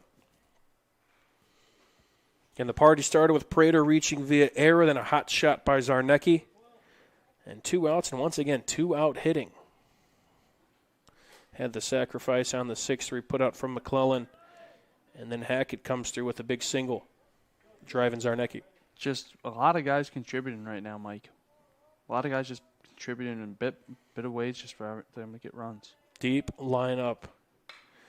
As this one roped out to center, down for a base hit. He'll hold things up at third. Throw would have been in time, but the lineup keeps moving on. Where that time Kirkland with the knock. Hackett will hold that third probably. Good call over there. I think he would have been canned at home. Yes. It was a hot shot out there to center. Yeah, sometimes you just hit it hard enough right there to creep up on the center fielder there, and had a great throw there. Was able to load up and run up on it. In steps Dylan Bradford. As this Trojan lineup has started to kind of figure out Sanchez after kind of a lackluster third inning. And striking out in the bottom of the second and a bases loaded jam. The top half of the second. First pitch fouled off. Bradford, the DH, reached base via walk in the first inning, then reached with an error to start the third inning for a 6-4-3 double play, sent them back to the dugout. Runners on the corners for the Trojans as here comes the 0-1 pitch. Sidearm delivery outside for ball one. Excuse me, 0-1.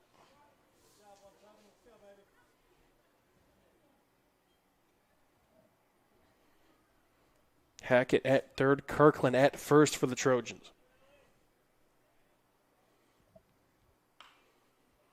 Time foul roping off to the truck crowd, bounces off the football press box for strike two.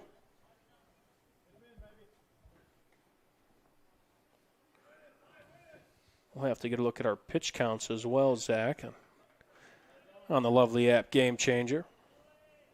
And a lot of these Trojans have been working these counts. They've been working them to get a lot of pitches thrown.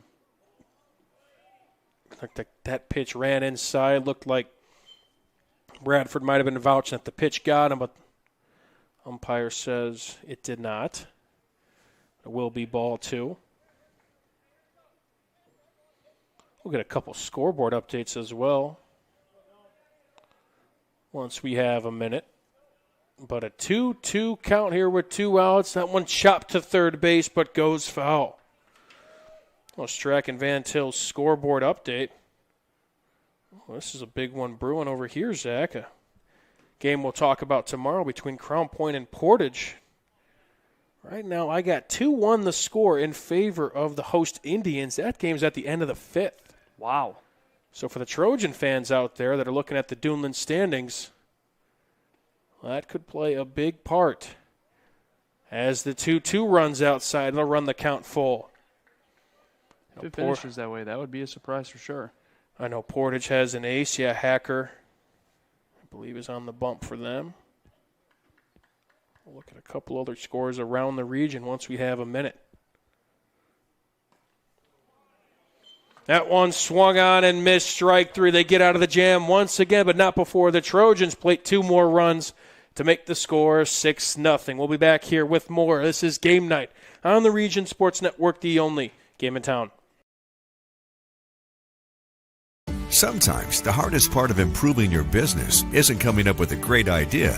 It's knowing what to do with it. Chester Inc. Architectural and Construction Services is ready to meet all your industrial and commercial construction needs. Whether it's a small build-out or a complete construction project, Chester will design, build, and finance. Our team eliminates multiple contractors, providing you a single point of contact while staying within your budget. Chester Inc. Architectural and Construction Services, turning your ideas into realities.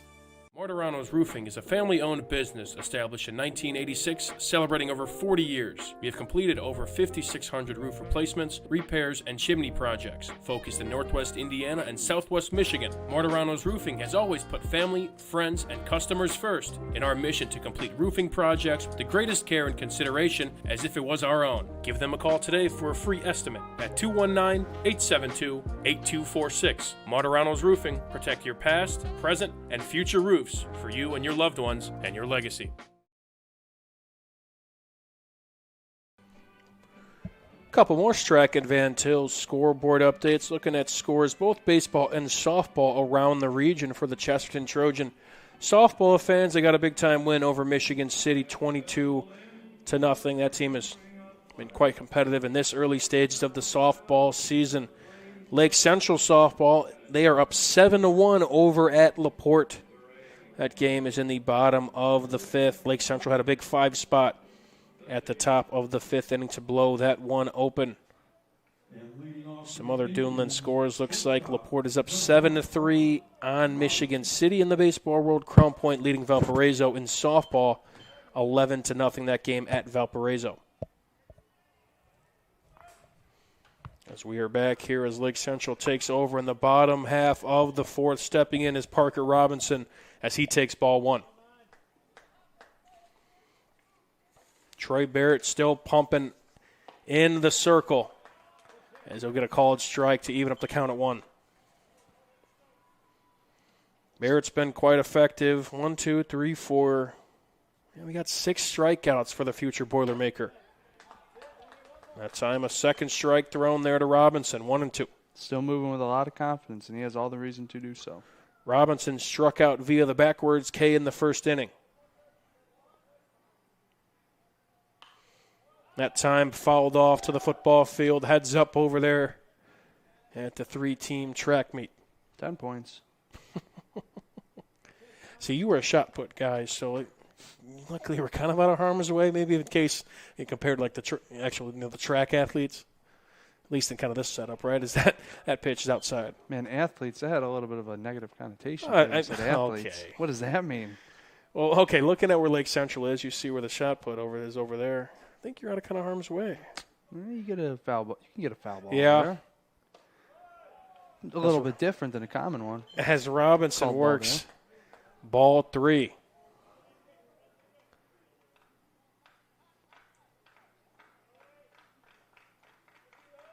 Now the 3-2 full count taken inside by Robinson. Quality at bat there from the future Sooner. Great on great there in that at bat. Way to take those pitches. Get on the first base. That is only the second base runner. First walk issued by Troy Barrett. Now in steps kind of a chain of lefties for the Indians. As here is Walls, the starting catcher. As they throw to first, and that one gets away, Robinson will take second and may have a chance at third. Rounding second is Robinson, and an errant throw by Barrett results in a 2-base error for Robinson as he stands up at third. That's all it takes with a talent like Robinson. Like you said, he's a terror on the base paths as well with that speed. And he was able to. He just saw the ball, got away from it, and he instantly was thinking for more than one there. Now Lake Central a real chance to plate their first run of the ball game after the 2-base error from Barrett. As in comes Braden Walls. Takes a first pitch for a strike. Walls grounded out to second to end the first inning. Now he's got a great chance here. This guy on third. Here comes the 0-1. Swung on and missed.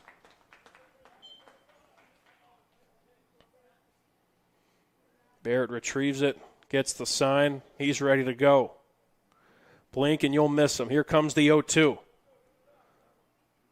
Lefty kicks. Delivers.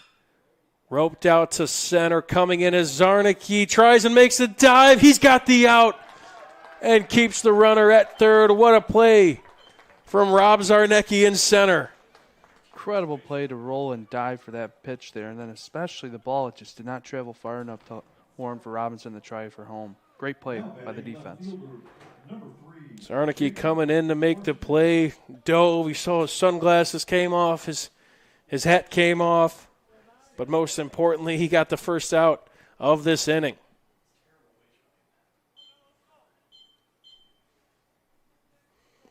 More importantly, stranding that runner at third. 1 out down here for the Indians. His first pitch taken for a strike is Forstick. Went down looking in the second. I'd be remiss, Mike, if I didn't say, though, on that play, I thought Robinson could have maybe challenged that throw, though. Because he made it, because Zarnicki, great play, but he made it to the deck. With his speed. But I suppose it will not matter after Forstick ropes one out to right field. Robinson comes in to score as Lake Central gets on the board. And in the end, no one will ever remember it. What a quality lefty-lefty swing from Forstick to plate the first run. But I'm with you there. Yeah, I mean, challenge Zarnicki, who's, again, dove, right? He was on the turf. Right? Robinson with his speed. Might have thought that was dropping, had to kind of retreat. But nonetheless, like we said, Lake Central does end up plating the run. His first pitch is outside. Stepping in is Thuffadal. He lined out, had that hot shot to first base for the second out in the second inning. That one just clipping the outside of the zone for strike one. Just enough movement on to catch the zone. Very close. Could have tapped the head for that one. We don't have that here.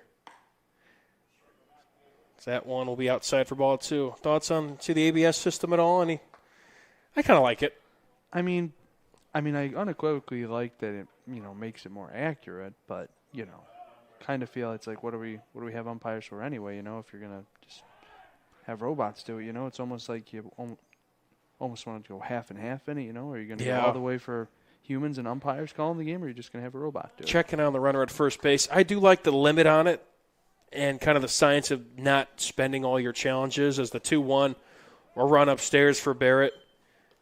You do see teams now, again, trying to preserve challenges at least, so they're kind of more of a chess piece, but I'm kind of with you where I'm for it, but I don't want any more than kind of where we're at now. As that one in for a strike on the outside corner. I will say it does expose the bad umpires, but it also shows how good some of them are. To where, you see they get a call right by, so few inches. That one roped out to left field for a base hit. Rounding second, coming to third. In there is Forstick, and that's going to be a double, a one-out double for Lake Central. Now they're cooking with gas here. And Thuffadal with the first extra base hit for the Tribe. Starting to figure out Barrett here a little bit in the bottom of this fourth inning. Able to get a couple hits on him here. And all lefty-lefty, too. That's kind of the tough part. But a lot of trust, and now the first real jam for Troy Barrett and the Chesterton Trojans. See Meaton on the mound here, try and recollect his thoughts. Say, hey, remember what got you here. You were doing great this whole game. Let's not lose it. We're all good. Lake Central had one base runner in the first 3 innings. This inning alone, obviously, they played a run. And they have 3 base runners. So kind of seeing something here their second time through the order, as that first time was quite brief.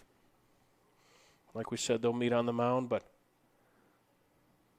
yeah, baseball is a changing game, as we've kind of seen over the past, 5 years. Pitch clock, ABS, hopefully no robot umpires, but you never know, right? Mound visits are now kind of a thing where that's limited.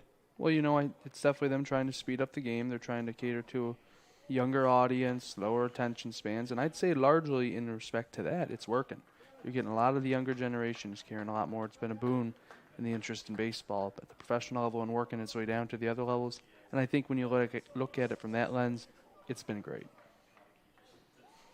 It's certainly good for the viewer. Again, I will say I love the changes, but then when you go to a game, it's like, oh, we're already 2 hours in and it's the 8th inning. It's like, oh, boy. It's like I'm just now starting to have fun. All right. But now Lake Central threatening as first pitch taken in for a strike. Runners on second and third with only one away. Stepping in is Brower with the 0-1 count, the lefty-lefty matchup. The senior hoping to do some damage.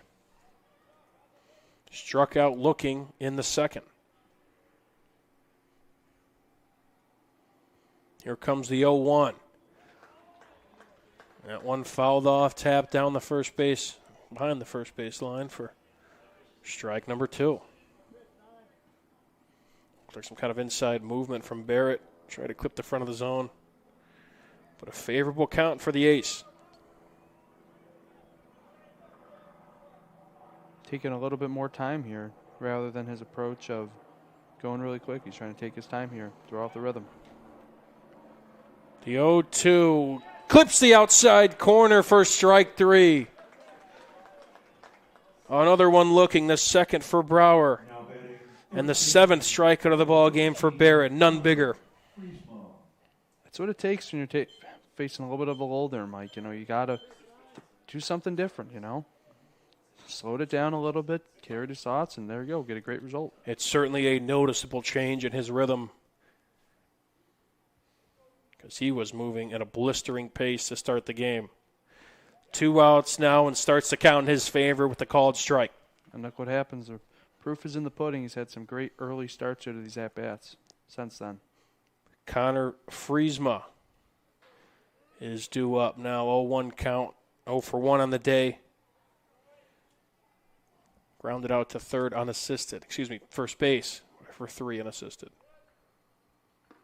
That time out in front was Friesma for strike 2.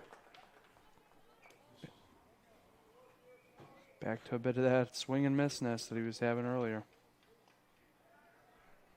Swing and missness. Is that a word? It is now. Don't think anyone's ever said that in I like human it. language. Add it to the vocabulary. Listen, if there's such thing, if there's definition, it might be Troy Barrett. Now with the 0-2. That time, no. Ooh. Thought about it. All 9 Chesterton fielders took a couple clicks towards the dugout, but the ump shook his head. I thought that would have been strike 3 looking, but the umpire has the best seat in the house. And now the count's 1-2.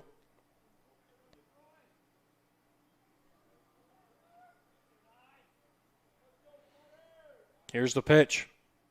That time swung and missed for strike 3. Barrett does it again. Bend but do not break. We go to the 5th. Trojans 6, Indians 1. We'll be back here. This is Game Night on the Region Sports Network, the only game in town. Get Pulse Technology on your team and score a touchdown with our managed print and copier services. Cover your bases with our IT and technology solutions, or hit a home run with our wide selection of office supplies. Scoreboards or AV solutions from Pulse Technology. That's a slam dunk. Or go for the grand slam with our office furniture and design services. Get in touch with us today. Pulse Technology, powering Indiana business since 1919. Sometimes the hardest part of improving your business isn't coming up with a great idea. It's knowing what to do with it. Chester Inc. Architectural and Construction Services is ready to meet all your industrial and commercial construction needs. Whether it's a small build-out or a complete construction project, Chester will design, build, and finance. Our team eliminates multiple contractors, providing you a single point of contact while staying within your budget. Chester Inc. Architectural and Construction Services, turning your ideas into realities. Back here for the top of the 5th at Lake Central High School. It looks like we'll have a new pitcher on the mound for Lake Central. As it will be number 25. That is Logan Barbish, the junior.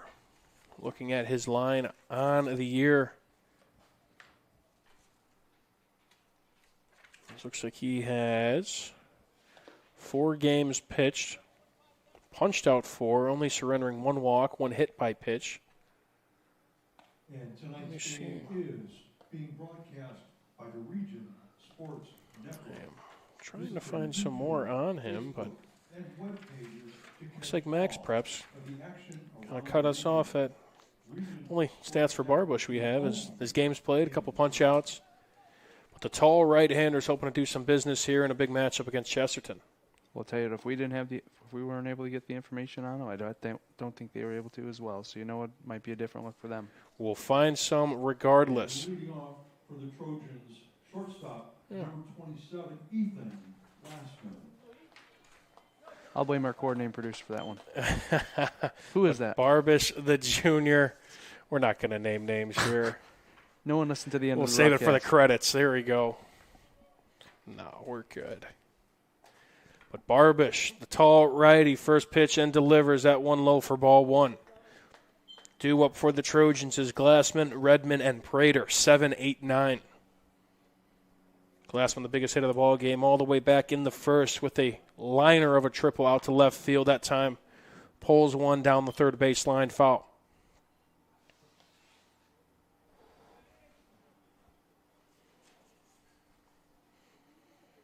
And a couple shout-outs regardless on the Region Sports Network. Our executive producer is Chris Ramirez. Our operations manager is Rich Castillo. That time another hot shot down the third baseline. Fair and looking to turn it into 2. He'll retreat back to 1. But Glassman swinging a hot bat. Another hot shot that time resulting in only a 1-bagger.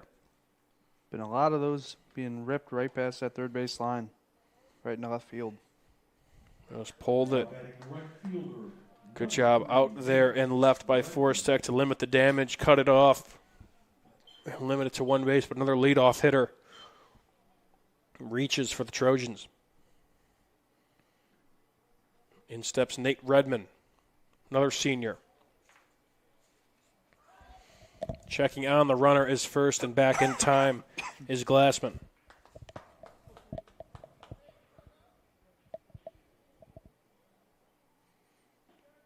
Again, you're listening to Game Night on the Region Sports Network, whether on YouTube, Facebook, or regionsports.com. First pitch goes high for ball 1.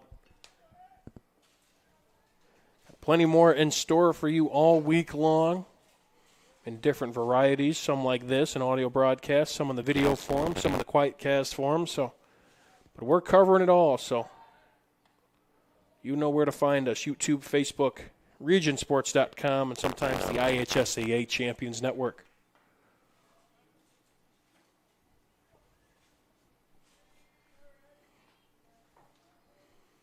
The 1-0, that one was swing, and miss by Redmond.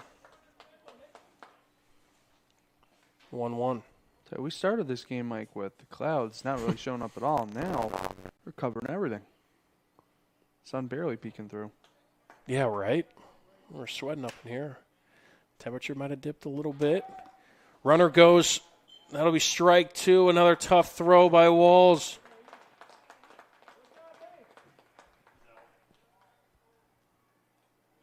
I believe we had catcher's interference. Looks like Walls kind of took a tumble, so that'll be... Okay, so the runner will go back to first, and the batter is out. So a funky play there. The catcher's interference brings the runner back to first, and that's out number 1. In comes Prater. Don't see that every day. No, you do not. Now the umps are going to talk about it a little bit. While they do that, we'll talk about our awards to hand out at the end of this one of the Krell Company's Lantern Man Superhero of the Game, the Boilermakers Local 374 Blue Collar Player of the Game, and the Proud to be Union Play of the Game presented by Ironworkers Local 395.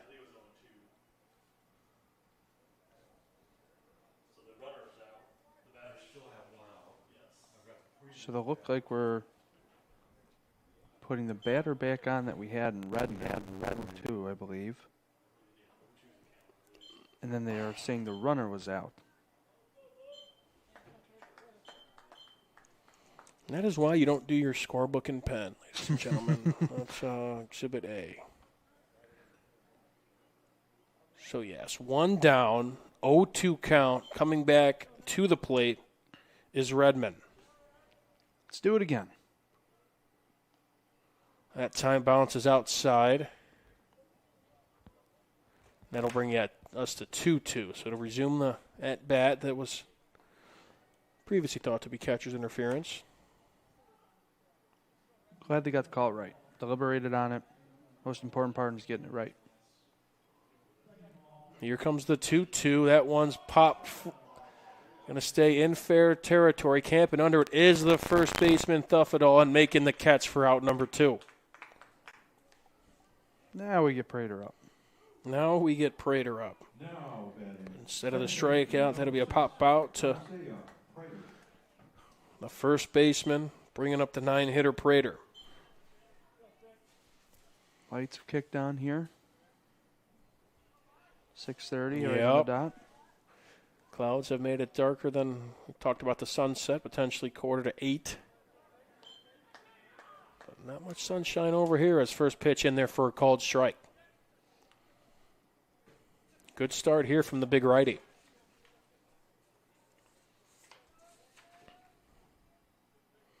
Here comes the 0-1. That one bounces in the turf outside, ball 1.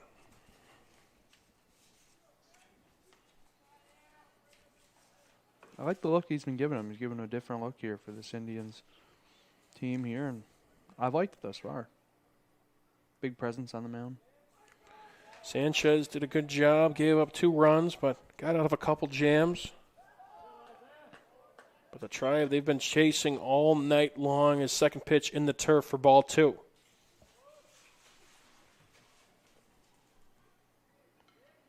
He had a 4 spot in the first. They scored 2 runs in the fourth.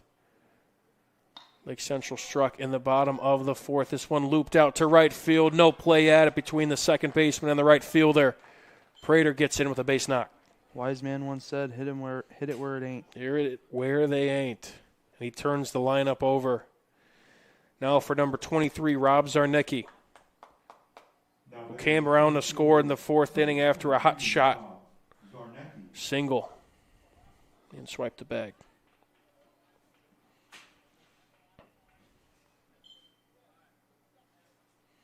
Two outs here in this inning. Again, the pitcher for Lake Central is the right-handed junior Logan Barbish. Runner on first for the Kentucky commit. That time Zarnicki lines one out to left. That'll drop in for a hit. Only limited to a single, played well by Forstek, but 2 runners on now with 2 outs for Troy Barrett. I'm here surprised when the kid doesn't get on base. I mean, more often than not, right? Statistically, I mean, you should be. Which is just crazy. It is weirder if he doesn't reach base. That is less likely to happen. And again, he was coming to this one 5:56, so he has some room to spare as well.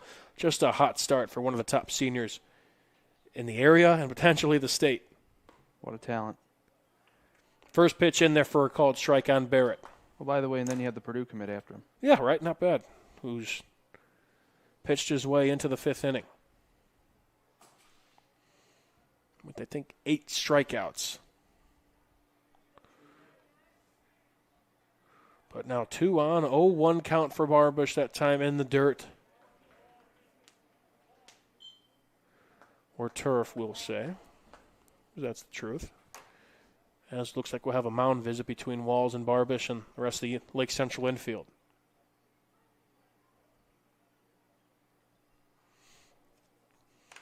Barrett looking for his first hit of the ball game, grounded out in the 2nd and 4th and reached base and came around to score in the 1st after a walk. Again, these 2 teams do battle tomorrow, roughly same time, 4:30, this time at Chesterton, weather permitting, of course. This part of the year here, that's the keywords for everything, every game, weather permitting. Mother Nature always wins, they say. Undefeated in most cases. Checking on the runner at second, time called at the dish.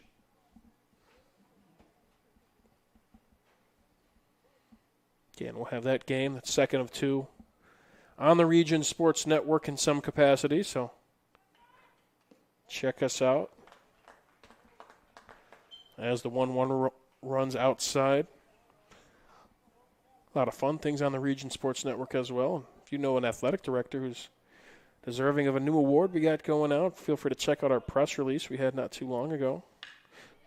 As a grounder gets past the shortstop into the outfield, a run will come around to score. Barrett knocks one in for the Trojans, now making it 7-1 in favor of the visitors. Speeding around those base paths. Prater there. And just more two-out hitting, Zach. It's been the story of this game, Mike. They've been really getting their offense going here for their 7 runs, really most of it, the bulk share, coming with 2 outs. The 3-run triple with 2 outs. That one came with 2 outs, and I believe one of the 2 runs in the 4th inning came with 2 outs. So that's a grand total of 5, just clutch hitting for Coach Bogner and his squad. First pitch outside for ball 1. In steps the powerful 3-hitter McClelland. Coming to this one 1 for 2, but had the RBI ground out. Also a run scored in that first inning. 2-0 now.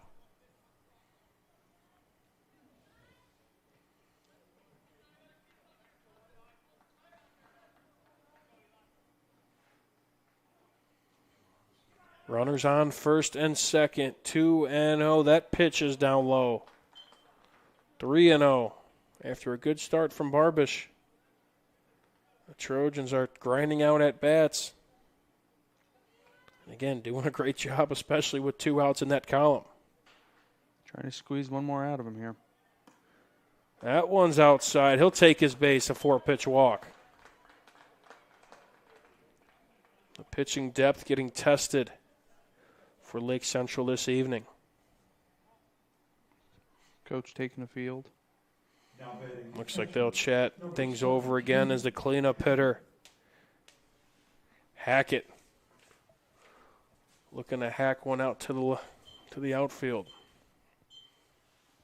And the junior catcher had a single in the 4th.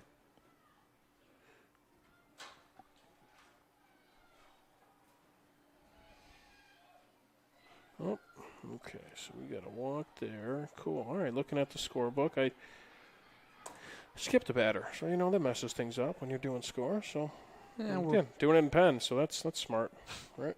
Living dangerously, we say around here. You should see me with a scorebook. It gets ugly quick.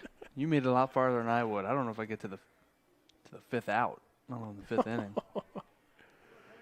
I usually mess up while I'm writing the names, truth be told. But you probably do it in pencil at least, right? You at least know that. Maybe. Depending how dangerously we're feeling. I'll do it in feather. Feather and ink. Bases loaded, 2 outs now for the Trojans. First pitch is in there for a called strike. As in steps the 4-hitter, Caden Hackett, the junior catcher. Had a single in the 4th. That time sees a ball. Also walked in the 2nd and reached via error in the 1st. So has reached base every single time he's gotten to the plate. And now nowhere to put him. That's down low for ball 2. As one of our commentators say, there's dogs on the grill. Michael Bradner, of course. Well, the forgettable. Yep. Unforgettable. But then parentheses. The 2-1 now. That's a half swing, but he went around there for strike 2.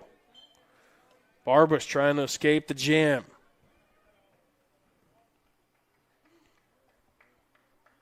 Chesterton led off with a single. And a couple more singles. 3 to be exact. A walk. Now here we are. The 2-2 swung and missed. Strike 3. But the Trojans played another run. We go to the bottom half of the 5th. You're listening to Game Night on the Region Sports Network, the only Game in town. Meet Scott Miller, a lifelong Northwest Indiana resident. Scott has spent his career serving his community as a teacher, school leader, and superintendent of Hammond schools. Today, he serves as chief of staff for the city of Hammond, helping lead operations and guide decisions that impact local families every day. Known for tackling tough challenges and making responsible, honest decisions, Scott is ready to bring steady leadership to the Lake County Council. Scott Miller, responsible, experienced, ready. You ready? Let's go. Yeah. For those of you that want to know what we're all about, it's like this, y'all. This is 10% luck, 20% skill, 15% concentrated power of will, 5% pleasure, 50% pain, and 100% reason to remember the name. Your future starts here.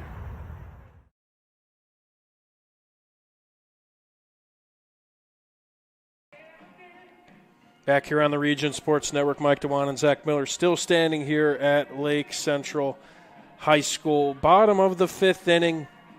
Trojans played another run in that last frame, 7-1. And Troy Barrett, Zach, still on the bump. Pumping, trying to keep things rolling. A little bit of a struggle in that bottom half of the fourth, but got out of it. A couple more punch-outs.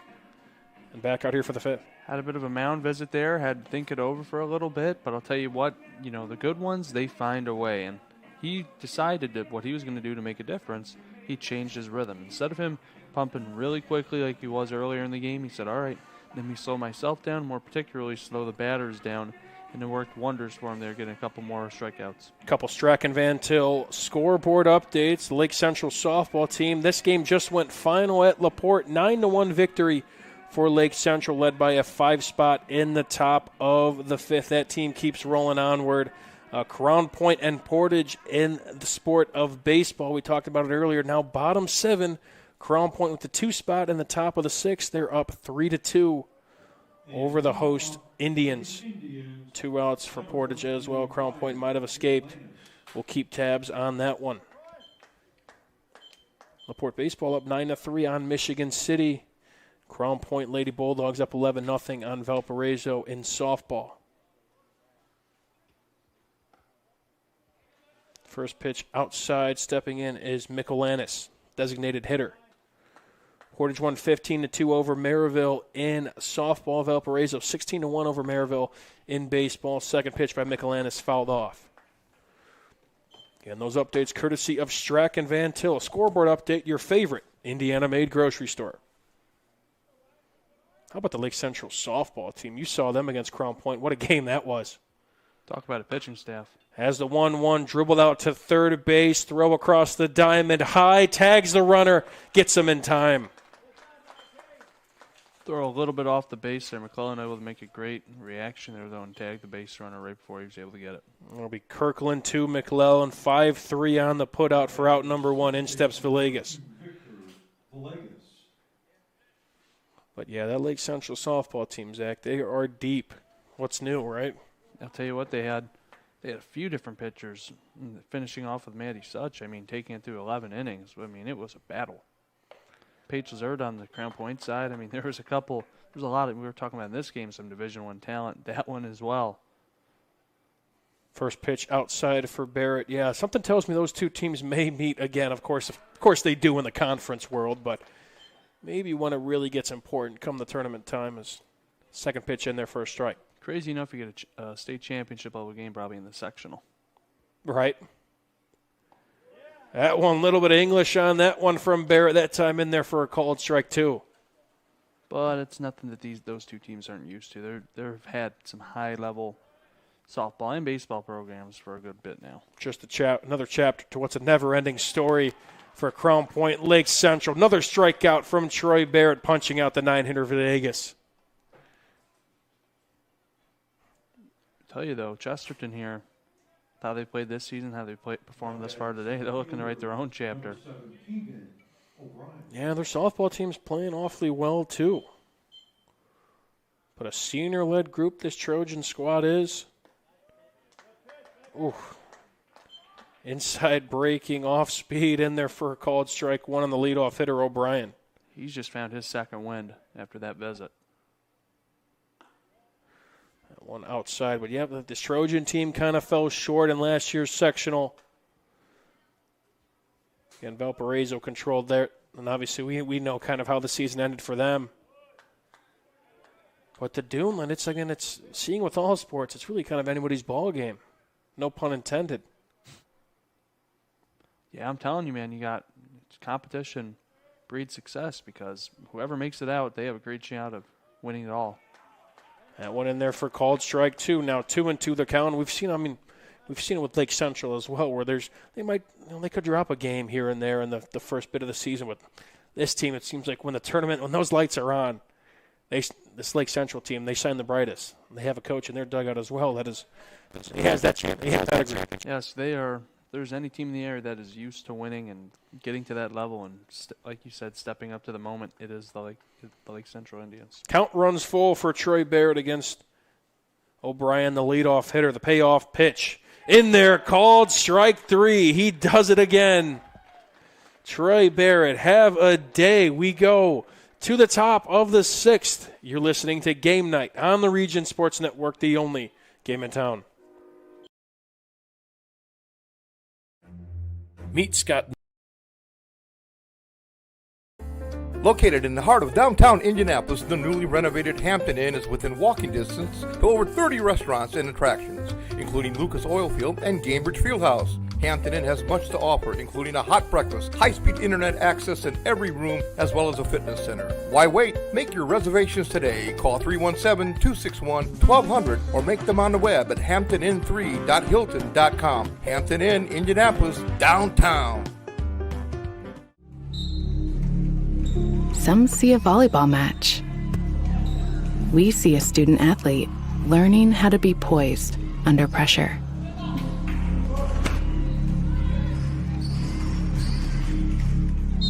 Some see a high school football stadium. We see the one place where the whole community comes together.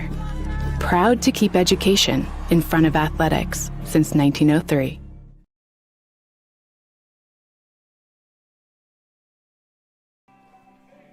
Back here on the Region Sports Network, Mike DeWan alongside me is Zach Miller. We are here for the top of the sixth, and it has been the Troy Barrett Show for the Chesterton Trojans. Let's count them up. 1, 2, 3, 4, 5, 6, 7, 8, 9, 10, 11 strikeouts for the ace, the future Boilermaker. Kid can pitch, and he's doing it here tonight, setting the tone here in this two-game tilt between the Trojans and the Indians. As again, don't go away anytime soon after the game. Zach and I will crunch the numbers. We'll have 3 awards to hand out.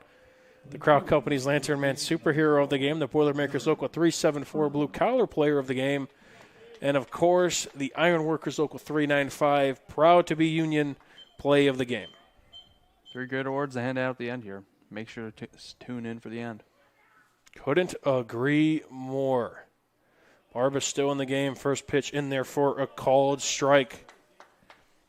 As leading things off for the Trojans is the 5-hitter Kirkland.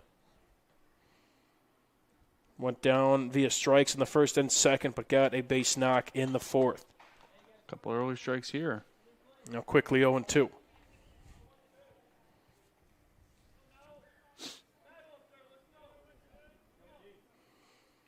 Here's the 0-2 pitch. That one bounces outside for ball one.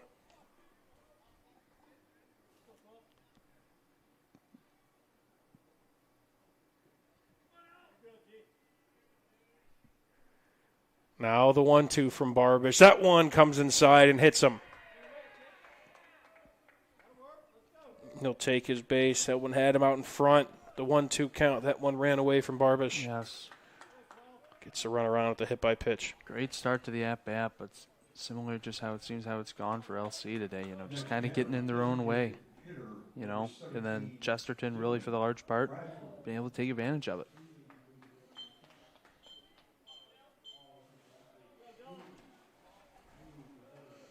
Now in comes Bradford, the designated hitter.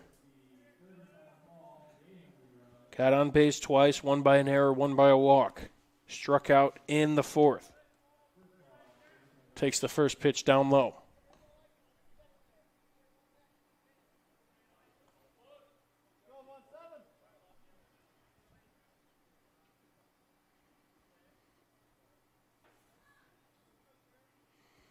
Kick and deliver.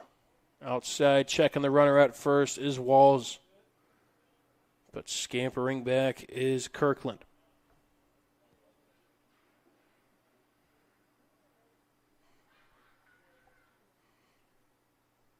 Now the 2-0, that one out in front is Bradford for strike one. He took a hack at that one. I think he was trying to send that out.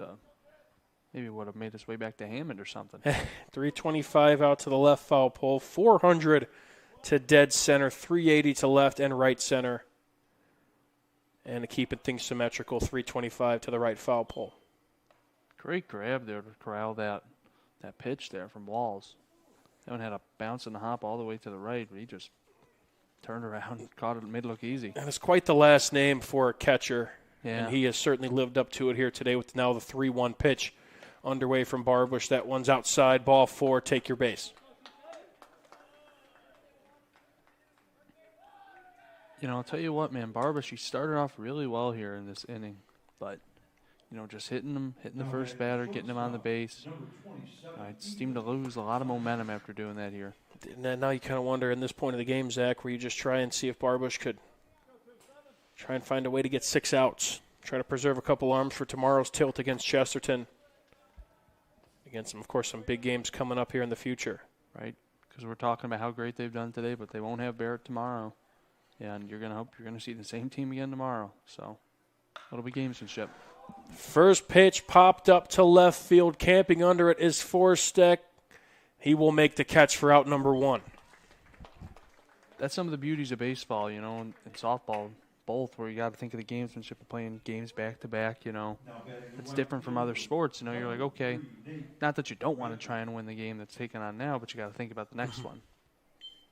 And, I mean, just, again, really the short-term memory, not only like kind of from the individual aspect where, yes, your plate appearance doesn't go your way, but now it's also, hey, this game didn't go our way, but hey, you know, we have so much of the season left. And a chance to get back at these guys tomorrow as the first pitch, ambush out to left field for a base hit. Holding at third is the runner, but they will move up a station. Loading the bases was Redmond with a 1-out single. He's been busy today. Yeah, he is up. Just a couple good at-bats. His first hit of the ball game, but nonetheless, he's gotten contact and all of them quality at-bats. And that time lines went out to left. Hoping to follow suit from last inning is Prater, the 9-hitter, who singled, then came around to score. Actually has 2 runs on the ball game. That time a chopper to third. That will go foul. Also reached via error in the fourth. Came around to score. I came away very impressed this game, Mike, with really the totality of this Chesterton lineup. A lot of contributions from up and down. 10 hits, very patient at bats as well. Has gotten a couple walks. A lot of base runners and arguably left some runs on the board as that first pitch swung and missed. 2 strikes. And it really doesn't, when you look at the record and you look at this game, it doesn't surprise you, but you see the studs have came out to play.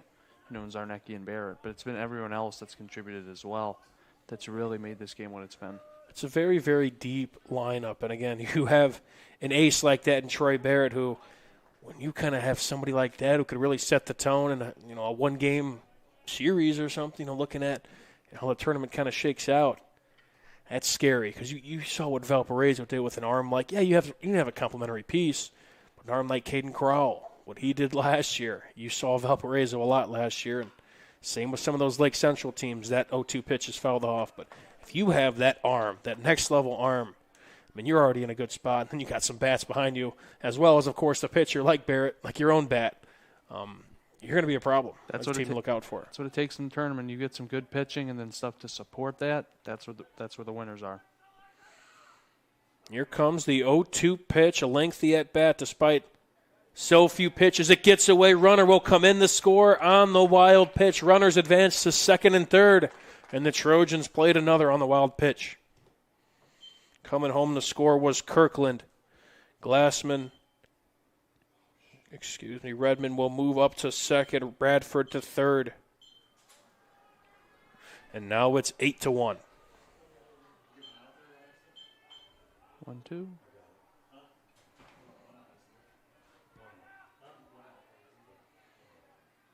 Got things situated. 1-2 count. That one gets away. Now a 2-2 count.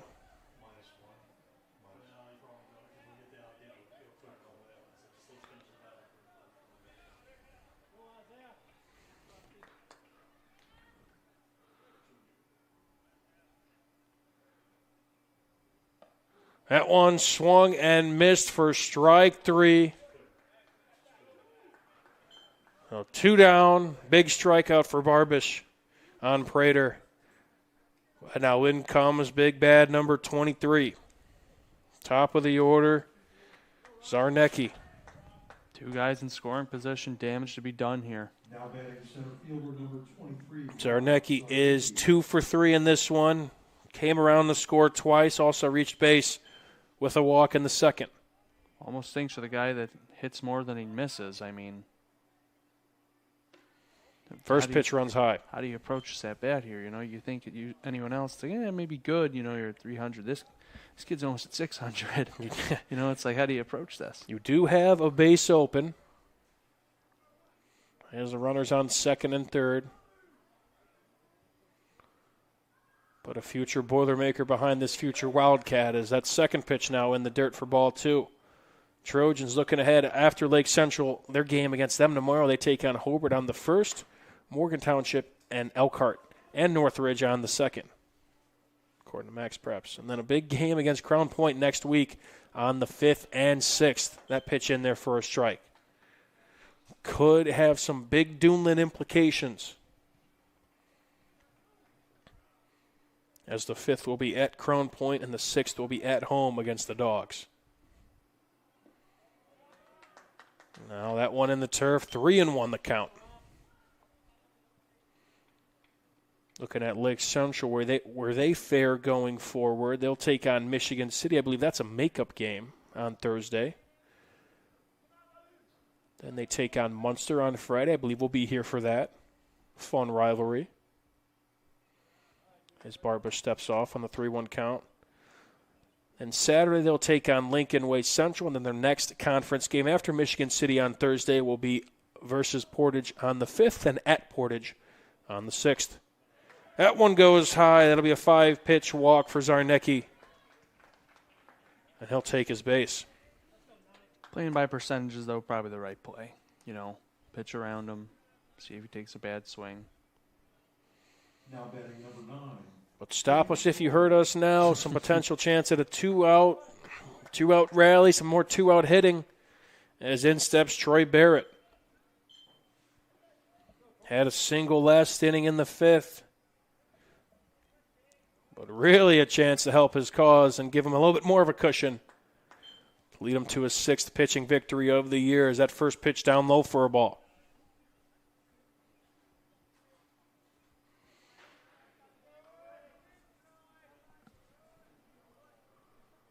The 1-0 swung on. That's foul to the right side. Heads up. Over at the track facility. Or shot putters, too. There you go. Thank you for being a little more inclusive. We care for our shot put people. Shot put discus. Or throwers. Yeah, just. I'm teaching you. Don't worry. Just be open to learn. That's a bad bunch, man. Those are the heart and soul. In the best way possible, bad bunch. Oh, my. You can't help yourself. What do you... Come on, man. It's all love. Here you that go. One a little bit more towards the shot putters. Roped foul. The toughest dudes of the bunch.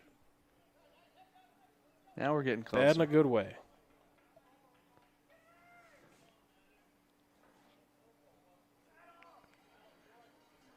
Here comes the 1-2. Bases loaded. That one's roped out to center. Making a play is O'Brien. What a snag on the run. Loses his cap, but gets the ball for out number 3. Healthy cut from Barrett, but a prime-time jump from O'Brien out there in center. We'll go to the bottom half of the 6th. You're listening to Game Night on the Region Sports Network, the only game in town.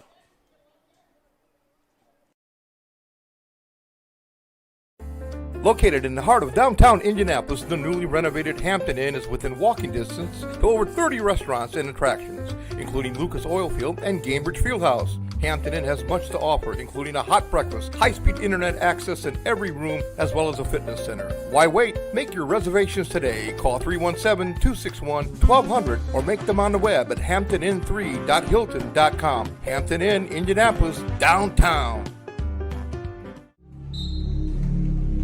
Some see a volleyball match. We see a student athlete learning how to be poised under pressure.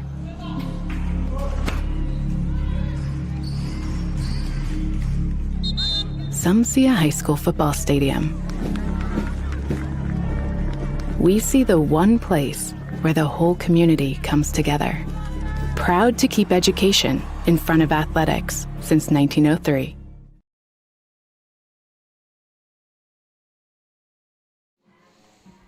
Welcome on back. Bottom of the 6th inning here. Mike Dewan alongside me is Zach Miller.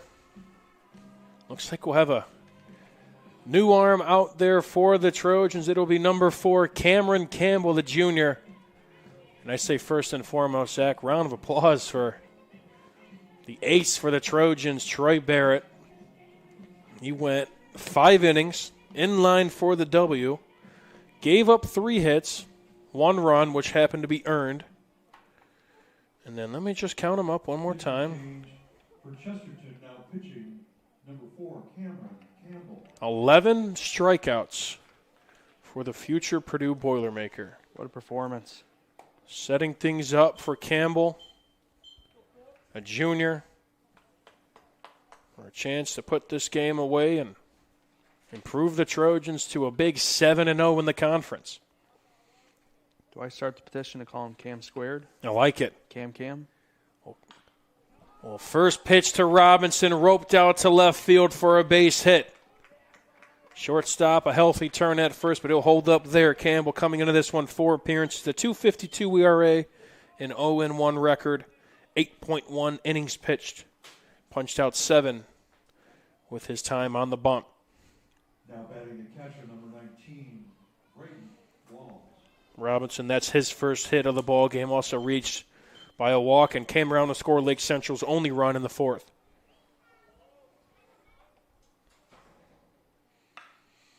This one a healthy hack out to right. That one back at the wall. It is gone. Braden Walls takes one for a ride. And plates 2 for Lake Central. Braden Walls, touch him all. Well, they were ready to come out, huh? 2 pitches. Little bloop and a blast, and Lake Central plates 2 here in the in the bottom half of the 6th. Golly, they were ready to jump on those. Ambushed them on the first one and the second. 2 different sides of the field, left and then the right. That's Walls' first bomb of the year. Keeping up what has been a stellar junior season. Even very impressive behind the dish as well today, Zach. That time swing and miss by Forstick. It's actually a 1-1 count. Campbell to left, he misses outside. Cam squared. Tell you what, though, after that happens, you got to settle down and say, hey, can't change what happened, can only change what is going to happen.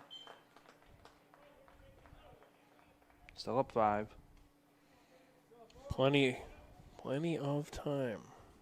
But Lake Central is a team that are trying to grind it out.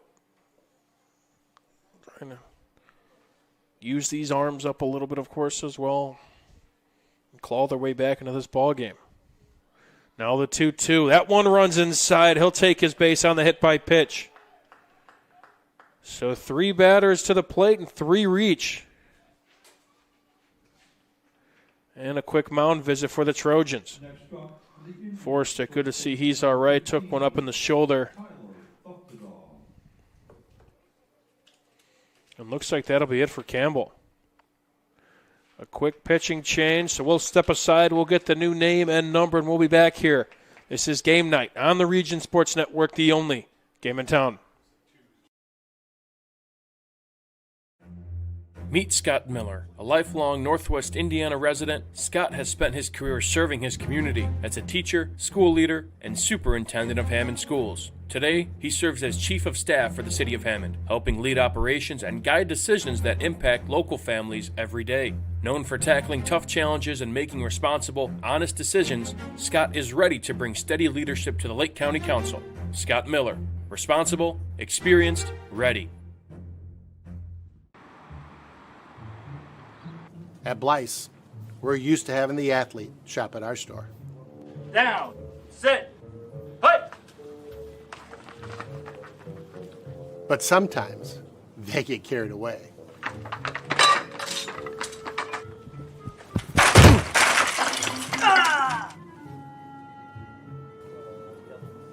Blyce, this is where the athlete shops.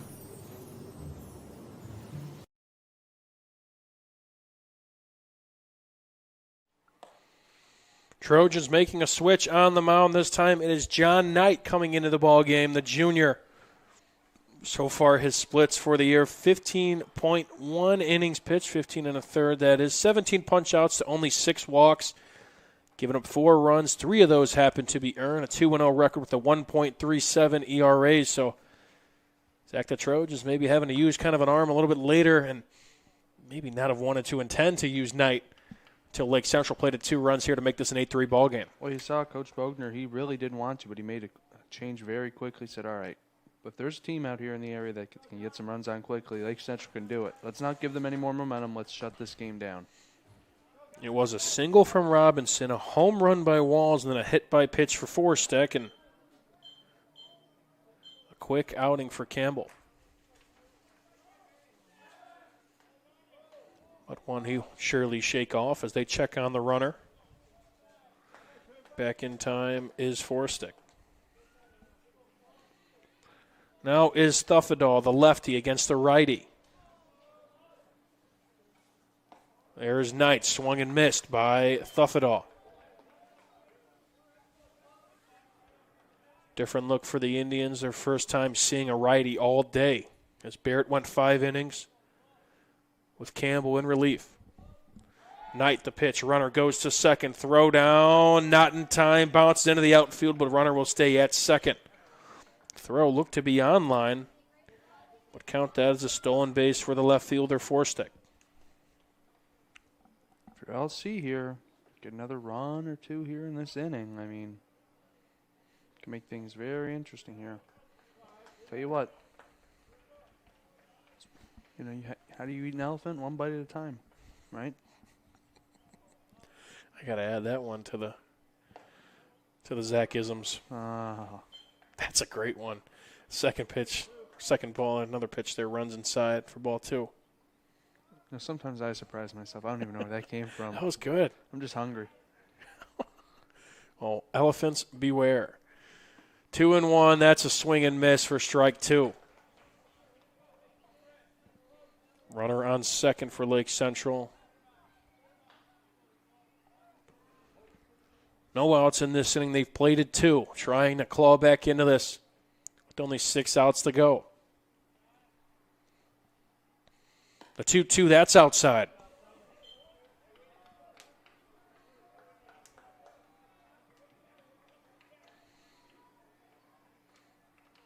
Count runs full for Knight,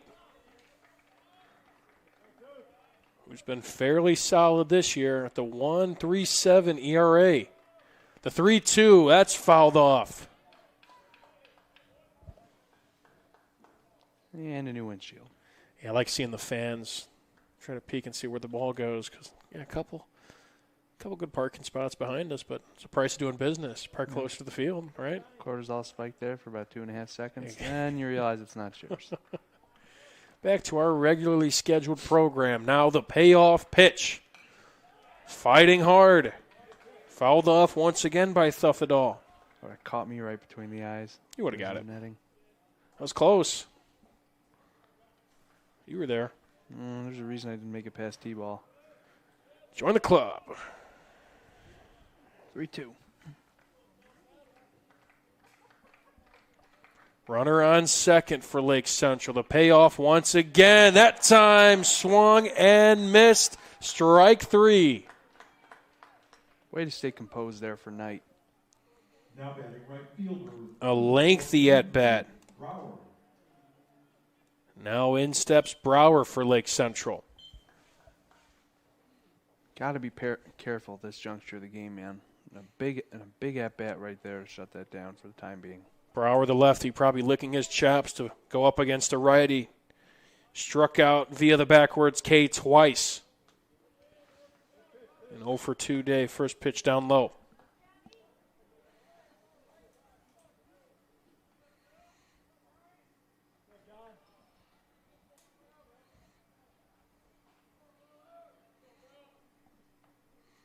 The 1-0. That's inside. Ball 2. A lot more patient at bats from Lake Central as of late. Now you get Barrett out of the ball game and your eyes kind of light up. Definitely not as much swing and miss as he was in. But can they chase that 8-run mark of Chesterton? And how quickly a 3-0 count? Favorable spot for Brower.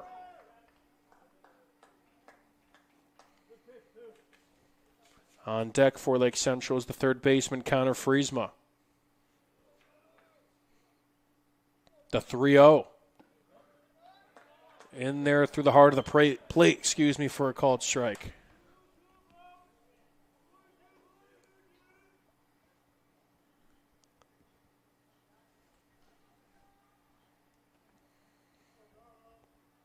Now the 3-1, the delivery.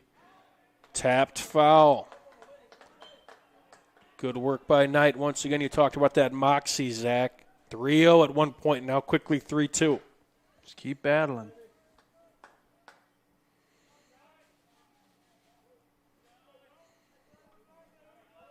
Looks like still has some action in the Chesterton bullpen. Nothing in Lake Central's. Roped out to right field, the 3-2 pitch, but camping under it and making the catch is the right fielder. Tagging up to third. In there in time, but a big second out for the Trojans. That ball was taken for a ride. Great way to advance a runner there, Mike. But I'll tell you what, there for a solid second or so there, I don't think this one could have got very interesting in one hit.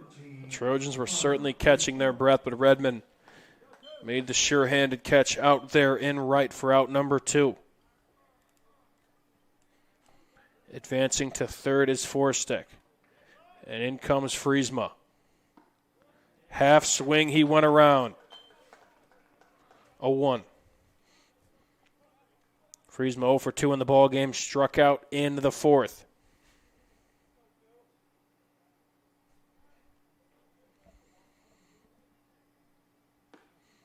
Got him swinging in front of this one again is the righty, now 0-2. Couple swings on him here. Runner at third for Lake Central. Plated 2 so far this inning. Their most productive here yet with Barrett not on the bump. The 0-2 outside for ball 1. Getting Mike DeWan, Zach Miller in the house. More Duneland baseball, softball coming in these next few days and beyond until we crown champions at Purdue and Victory Field. The 1-2, that one's down low for ball 2. Action again tomorrow. We'll see these two tango tomorrow. So don't miss that. Softball action on Thursday. I think even tomorrow as well. So stay tuned. And the 2-2 runs low for ball 3. 3 straight balls here. Good takes from Friesma. So, yeah, a little bit of battling this time on the other side with the boys in blue. The dugout of Lake Central now on their feet. The 3-2 count. Outside, ball 4. Pitch gets away. Runner coming home to score. Play at the plate. He is in there. So the wild pitch plates a run. And now that brings our score 4-8 in favor of Chesterton. There's a heck of an at-bat from Friesman. Great way to battle there. Take pitches. They weren't that easy to take for some of them there. And you know what? Force a mistake. Get a run on the board. Now here comes who was the starting pitcher for Lake Central in this game, Michelanis. Number 14, Ryan. And I can't think of a way to kind of make your day a little bit better than with a big impact hit here for Michelanis, who had a rough start on the mound against a tough Chesterton lineup, but a chance to do some damage with the bat. Runner on first, Michelanis 0 for 2 in the ball game. First pitch inside, ball 1.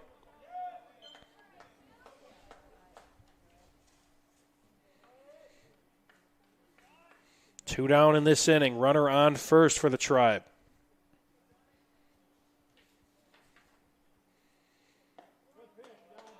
That pitch in there for strike 1.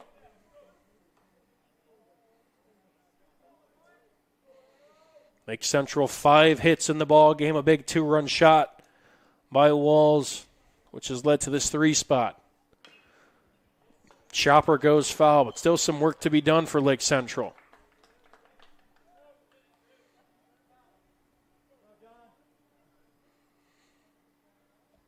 Now we've reached that point in the day where it's almost a sunset here. The clouds have now gone away and given us a nice sunset, Zach, over left field. Beautiful look in the horizon over left field.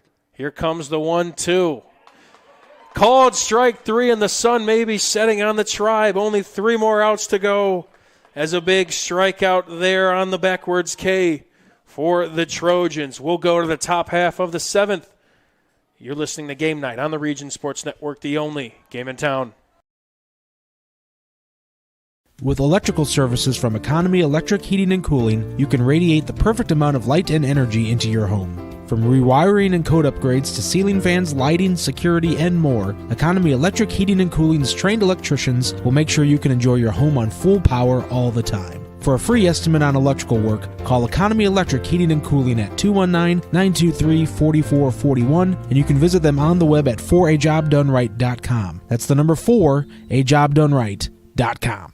I was born, raised, started the family, and worked my nearly 30-year career in law enforcement, both as a local police officer and as an ATF agent, all here in Lake County.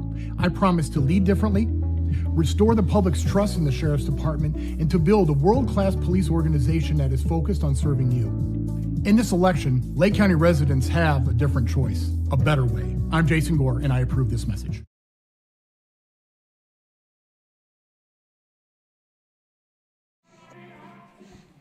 Back here on the Region Sports Network for the top half of the 7th inning. In case you want to do some business with the Region Sports Network, promote your brand a little bit, well, on the business side of things, be sure to give us a call. I believe our number's listed, 219-588-1984 to promote your business on the biggest stage here in Northwest Indiana on the high school sports level. This is the Region Sports Network, the only game in town. I'm Mike DeWan, Zach Miller. It's been a long day for us both. We did a little bit of football coverage today and now a little bit of baseball coverage. And one more inning, potentially more here to go between two tough teams, Zach, and wouldn't have it any other way. We call it a Tuesday around here, Mike. That's it. That's it. The sun is setting in left field. It's a poetic finish. But Lake Central making things a little bit interesting with 3 runs in the bottom half of the 6th. New pitcher in for the Tribe as well. Looks to be the starting second baseman is Victor Villegas. But yeah, the big towering 2-run shot by the catcher Walls. But still some work to do for Lake Central, and now this time Victor Villegas. Looks like coming in and filling his spot at second base for Villegas is number 10. That is J.T. Rosansky. Now leading off for the Trojans is the first baseman, McClelland.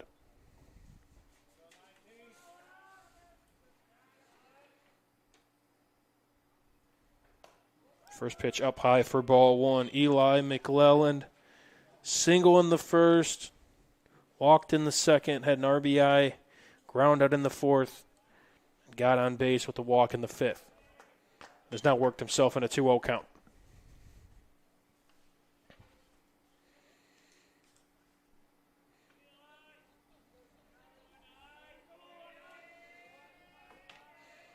Villegas, the righty, gets the signal and delivers. That one in there for a called strike. Good movement, inside breaking ball there. You know it's good when it has the ump wait for probably a quarter of a second. It's like, yep. Now the 2-1. Change up there, got him out in front, swing and miss for strike two. Not from a bad call, by the way, just because it's like you got to appreciate it. It's like, whoa. Right. Now the 2-2. Got him out in front again as Villegas for a strikeout, the first out of the inning and first one for Villegas. Had him chasing on that at bat. Good display there, pitching by Villegas. We do have an arm in the Chesterton bullpen. We'll have to see who that is. They closed the sixth inning with Knight, who got himself out of a jam. As in steps Hackett, the catcher. Also the four-hitter.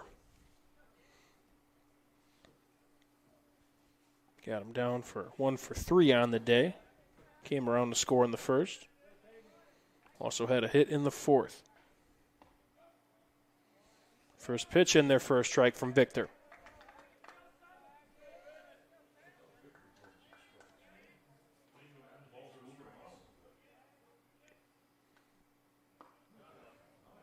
Now the 0-1 also in there for a strike. So a good start here for the new pitcher for Lake Central. Man, oh man. Getting ahead of hitters. Could have used this a little earlier. And check swing, no swing. The pitch was low on Hackett.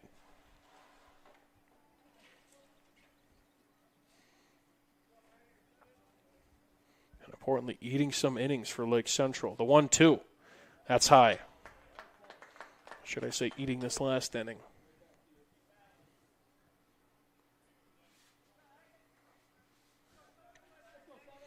Again, we thank you all for joining us for this audio broadcast. It's been musical chairs, as Zach said, but good to be here. Dribbler out to third. Wrangled in, throw it across the diamond, and that is way outside. Just skied that one, Zach, in there for an error. A little bit of a rough day at third for Friesma. That almost could have went to the shot putters. Yeah, it was, almost lucky where it didn't get out of play. Kind of that short wall over there right in front of the Chesterton bullpen and just skied that one. No chance for the first baseman. That'll be an error on Friesma. And a base runner for the Trojans.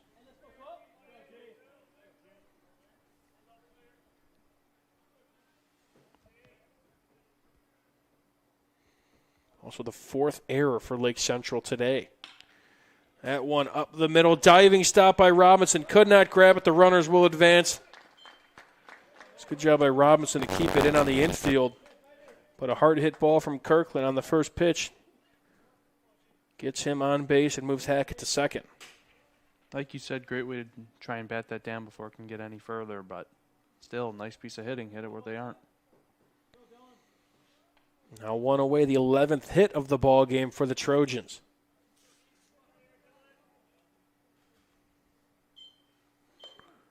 That one runs inside. That time tried that front door breaking ball. But ducking out of the way was Bradford, designated hitter. Drew a walk in the sixth.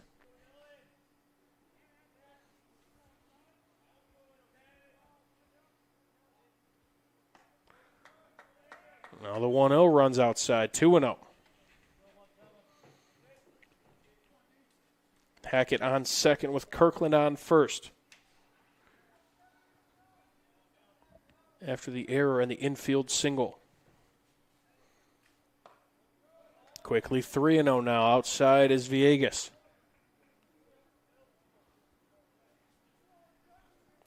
Just shows how quickly momentum can shift. Right. You know, just one errant throw leads to a couple guys getting on base. And another one will make its way on the base as that's a 4-pitch walk for Bradford. And just go like that, man. Right in snap, right in a pitch, right in one throw, you know. It's so hard. It's so hard to maintain it, but it feels so easy to lose it. You know, that's really the hard part of pitching. I mean, we had a chance at 2 outs, nobody on. Now it's 1 out, and bases are loaded. Once again, it's a position where Chesterton has found themselves quite a few times. Not many extra base hits, just kind of moving station to station, whether it's a walk, a hit by pitch, or just, a single, and good base running, conservative base running. First pitch outside. 1-0. Now steps to 7th hitter Glassman, who still arguably has the biggest hit of the ball game, coming all the way back in the first. Chopper to third base, recovered by Robinson. Going to be a tough play deep in the hole. Run will score. Throw will not make it in time. As again, hitting it where they aren't. That's a tough play for any shortstop, but a run will score. Now 9-4 in favor of Chesterton. Bringing up now Redmond. Now batting right fielder number 3, Nate Redmond. Redmond got on base in the 6th with a single.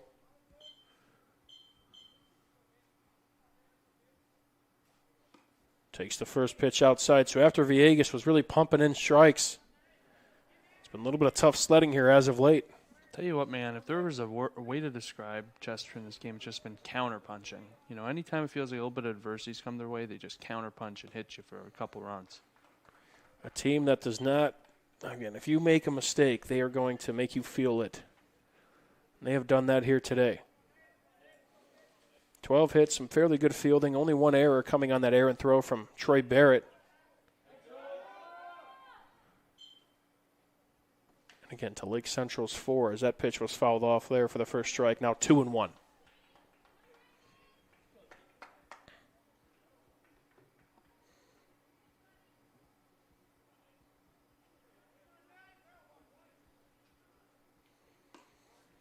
That's outside. And they're going to have a talk. Walls in Villegas, that is.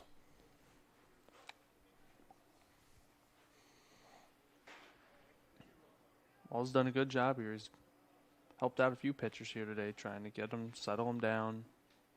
Hey, we got this. Walls, who has been stellar behind the dish as well as at the plate with the bat in his hands, but now quickly a 3-1 count, a pivotal pitch, and that one's in the dirt. It'll play another run.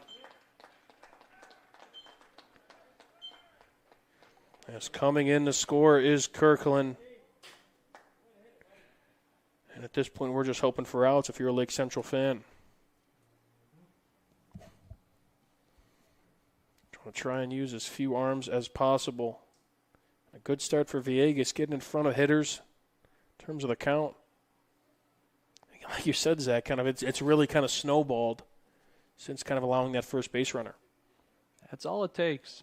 That's all it takes, man. It's just get one little thing, and then, things just start snowballing, it feels, It was the error followed by a single, a walk, a single, a walk. Now the score runs to 10-4 in favor of the Trojans. 12 hits to Lake Central's 5. And one error to Lake Central's 4.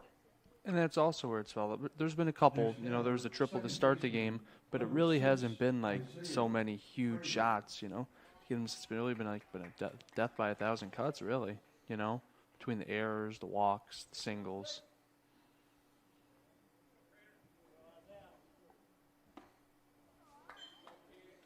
First pitch swung on and missed for strike 1. And every hitter in the Chesterton lineup has reached in some capacity. So everyone's kind of pulling their weight. no matter the 4-hitter or the 9-hitter. As Prater, that 9-hitter, steps up. Who's happened to reach base twice. Turning the lineup over for those big bad punches at 1 and 2 and the 3 and 4 spots. But quickly now 0-2, 1 down, bases loaded. Outside breaking pitch, not offered at by Prater. Ball 1.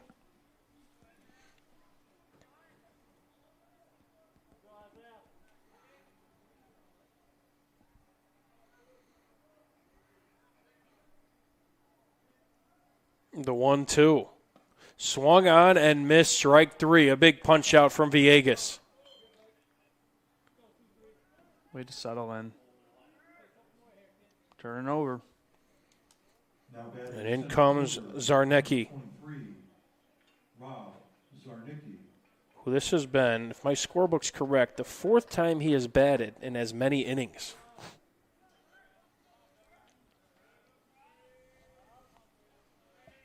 Walked in his last plate appearance in the top of the 6th. So no shortage of reps here today for the future Kentucky Wildcat as he takes ball 1. Flew out to center in the 1st, reached via walk in the 2nd, single in the 4th, single in the 5th, walked in the 6th. That'll do. And now a 2-0 advantage for Zarnecki.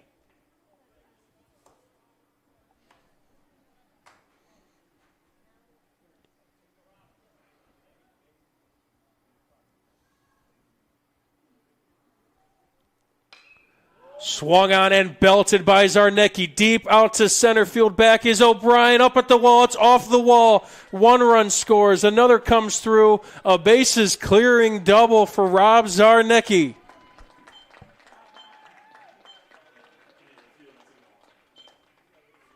I mean, this kid can just do it all. I mean, that one looked like for a while there it was going to go out. Still, bases clearing double. And this is a deep park, Zach. This is, it's up. That's 400 to center. That was more towards the 400 center mark than the 380 in left center. And that one was taken for a ride. And now the score reads 13-4. Chesterton up in front. First pitch in there for a called strike. Troy Barrett up to the dish. With McClellan on deck, who started the inning.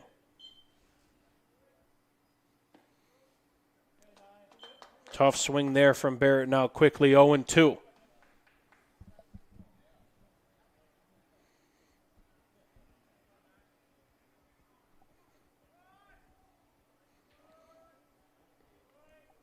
Here comes the 0-2 from Villegas.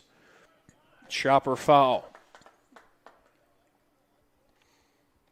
If results hold, Zach, we may have some tough decisions to make for that Crowd Company's Lantern Man superhero of the game. Been a few key performers here. The man on second might have just taken the award from the man at the dish. But results may vary. We shall see. 0-2 now. That's in the dirt from Villegas. Troy Barrett looks outside for ball 1. It's almost really at what you value more. I'll tell you what, though, it's hard to argue with that stat line you put up earlier, though, before Zarnecki hit that double. But we shall see. We shall see. The 1-2. That's in the turf. Patient at bats all around. Barrett still, again, cut from that cloth like the rest of this lineup. Trying to get on base and bat around the order. Chopper to third. That'll go foul.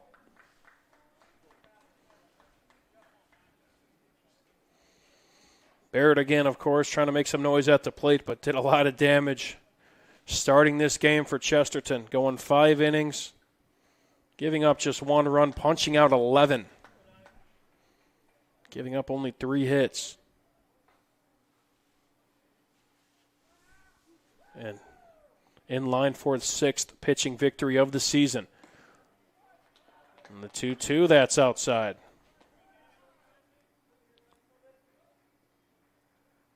Here comes the payoff pitch from Villegas. Trying to get a potential final out for the Tribe. Chopper to third. Here's Friesmuth. Throw across the diamond bouncer. That time corralled by Thuffedall for the third out. But a 5 spot for the Trojans, who are 3 outs away from a 7-0 start in the Duneland. Zach and I will be back for the bottom half of the 7th on the Region Sports Network, the only game in town. Located in the heart of downtown Indianapolis, the newly renovated Hampton Inn is within walking distance to over 30 restaurants and attractions, including Lucas Oilfield and Gamebridge Fieldhouse. Hampton Inn has much to offer, including a hot breakfast, high-speed internet access in every room, as well as a fitness center. Why wait? Make your reservations today. Call 317-261-1200 or make them on the web at hamptonin3.hilton.com. Hampton Inn, Indianapolis, downtown. Some see a volleyball match. We see a student athlete learning how to be poised under pressure.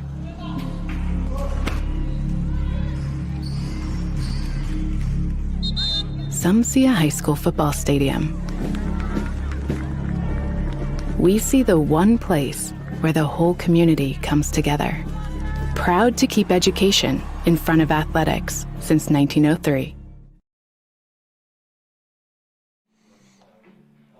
Back here for the Region Sports Network again, Trojans, Chesterton Trojans, that is, 3 outs away from shutting the door on Lake Central. Still on the bump is John Knight, the junior pitcher, who it's been quite some time since he last thrown in the bottom half of the 6th.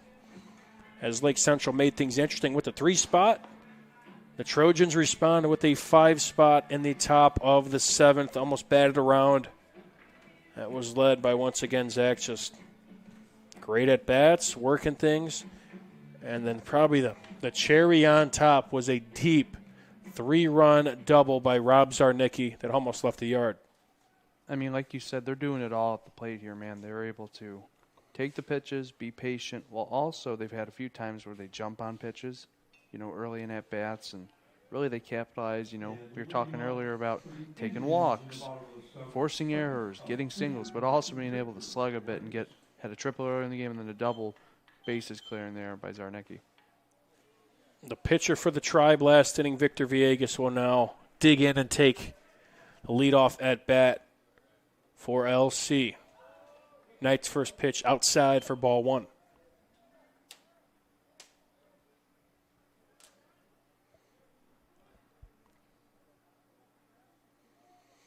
Now the 1-0. That'll be inside.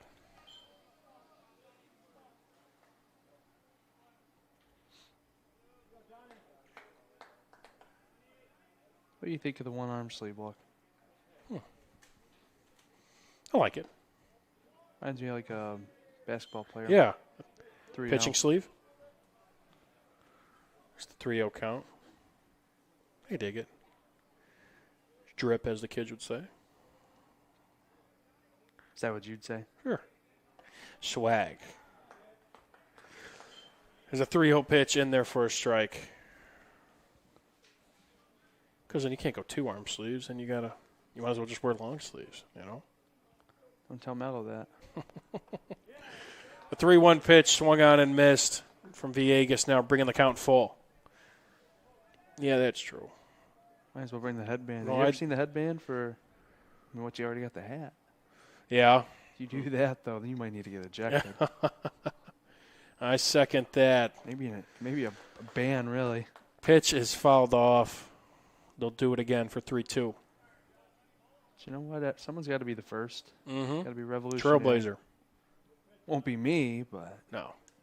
Any kids out there listening, you want to do it? Let us know. Send us a picture. You'll get an award for it. Yeah, baseball style is certainly evolving as of late.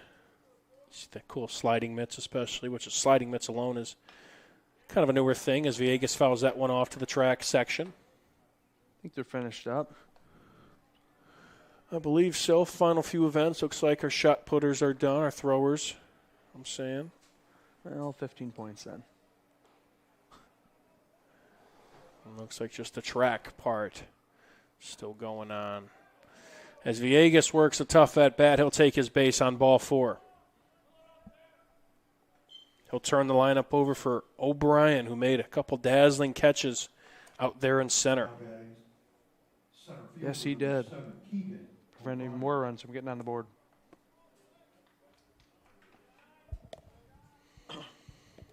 Keegan, 3 strikeouts in this one, hoping to kind of turn his day around at the dish here in the bottom half of the 7th. First pitch clips the outside corner for strike 1. Bit of an uncharacteristic day for him. He's had a pretty good season up to this point. Yeah, again, given kind of the leadership, or the leadoff duties, also of course the leader on this team. Tough start against, again, an ace like Barrett. Now 1-1. I'm going to go out and say I would imagine he might be one of the better performers in tomorrow's contest. It's hard to keep a good player like him down for 2 consecutive games. Right. Now he works a 2-1 count after taking one down low.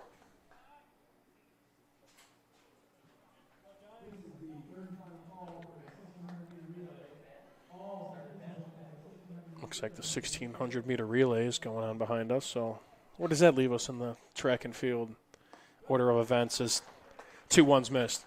It's got to be near the end, right? Oh, yeah, you're getting right toward the end. Especially, I just go by that and that the sun's barely peeking over the clouds right now, a couple minutes left of daylight. The lights are starting to be in effect here. But a strikeout, swung on and swung through and missed for strike 3. That's out number 1 for John Knight and the Trojans. Number 1, Parker Robinson. A tough day for O'Brien, but like you said, Zach, he'll shake this one off and he'll be ready to go tomorrow. Scotty Kett taking a visit to the pitching mound here, Coach Bogner. I believe Knight may hand this one off. So we think. I'm not sure if he's actually made the change yet. There was a little bit of action in the Chesterton bullpen. I believe that was last go-around, and they will make a pitching change. So we'll get the name and number for you here shortly. Zach and I will be back to give you the pitching change here on the Region Sports Network, the only game in town. With electrical services from Economy Electric Heating and Cooling, you can radiate the perfect amount of light and energy into your home. From rewiring and code upgrades to ceiling fans, lighting, security, and more, Economy Electric Heating and Cooling's trained electricians will make sure you can enjoy your home on full power all the time. For a free estimate on electrical work, call Economy Electric Heating and Cooling at 219-923-4441, and you can visit them on the web at 4ajobdoneright.com. That's the number 4ajobdoneright.com. I was born, raised, started the family, and worked my nearly 30-year career in law enforcement, both as a local police officer and as an ATF agent, all here in Lake County. I promise to lead differently, restore the public's trust in the Sheriff's Department, and to build a world-class police organization that is focused on serving you. In this election, Lake County residents have a different choice, a better way. I'm Jason Gore, and I approve this message.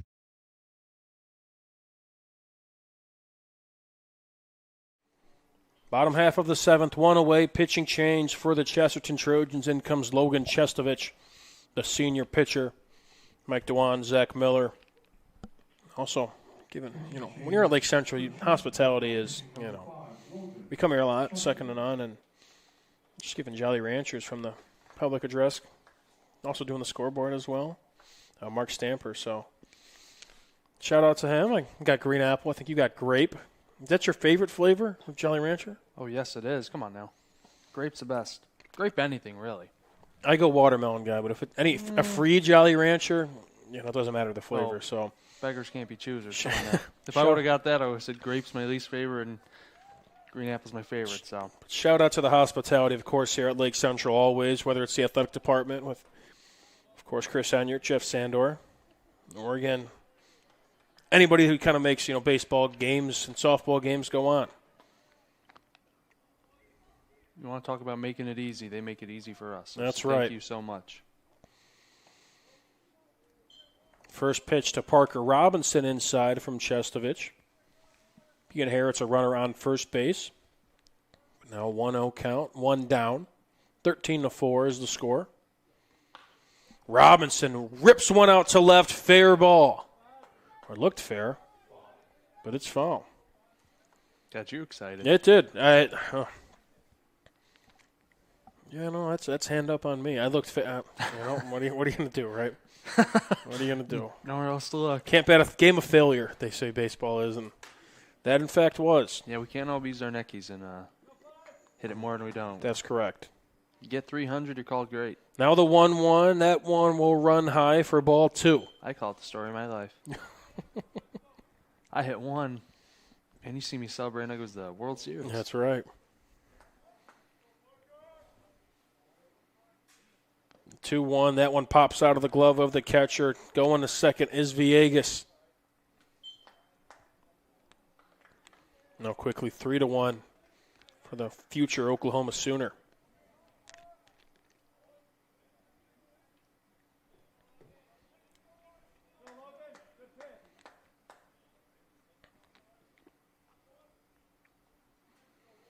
Digs in, twirls his bat. Chesterton, now the righty, checks the runner at second and pitches. That one's taken for a ride out to center. Turning is Zarnecki, looking over his shoulder, and that's going to get over his head for a ground rule double. Parker Robinson with a smash out to center that will drive in a run. He's had a great past few innings. He's probably been the best piece offensively for the Tribe. Got on base with a single in the 6th, drew a walk in the 4th, also scored 2 runs, and now just drove in another run. He's making really it 13-5. He's really been the lone guy or so that's been able to consistently get on base and make some plays, or get some runs in. It's really hard to believe he's only a junior, too. I mean, that is... Calling his name consistently for all 3 of the years he's been in here. You know, State champion. Key contributor since a freshman. Bright future ahead for him. First pitch for Chesterton outside. As in digs the catcher, who had a towering blast in the 6th inning, is Walls, who also may have a bright future ahead of him. Having quite the junior season, and showed it here tonight. Part of a good lineage of recent LC catchers who made some impacts. Mm-hmm. Big shout out Drew Arnold. As that pitch swung on and missed for strike 1. I apologize if I want to say Santana went to Tennessee. Yeah. Actually out of college. That's a recent one. A few years ago. He was quite good. It's quite good LC catchers here in the last half decade or so. Good everything. I mean, it's a fair point. You know, you want to point to a, group or a position group or anything. So yeah, maybe they're not so good there. I don't think you could do it. I'll say you really point everywhere and say, yep, they put out some good players. Or just guys that, again, just they have the traits and they will be good players. Because, again, we talked about in the open, Zach, where the pitching, it's inexperienced, and it's something that Lake Central has kind of hung their head on. But they're young pieces, like we said, and they're only going to improve. Mm-hmm.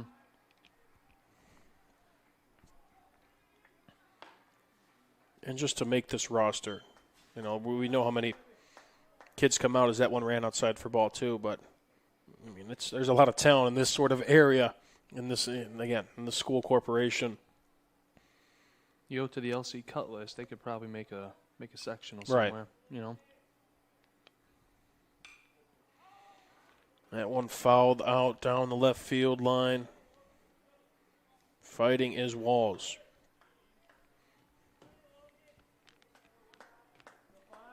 But the Trojans, this is a group, Zach, that senior-led, and they have that high-level talent, as we mentioned, and they have impressed us here tonight. The 2-2.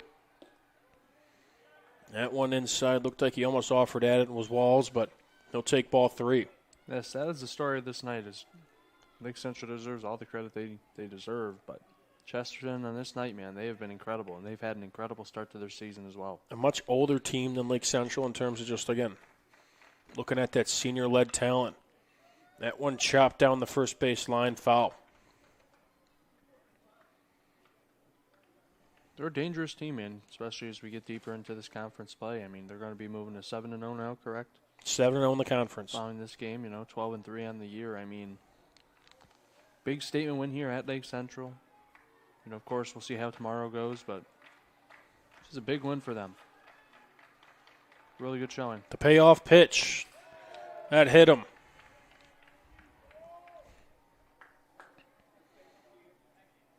So Walls will take his base and lead things up for the cleanup hitter, Forstick. Now batting left fielder number 3. Again, plenty more games on the Region Sports Network. Our week certainly does not end here. We got plenty more coming tomorrow. Especially we'll see these two teams go at it once again. Less than 24 hours time. Portage takes on Crown Point at Crown Point in baseball. Now some softball action as well, so plenty more to come for you baseball and softball fans out there. His first pitch inside for ball 1 on Forstick.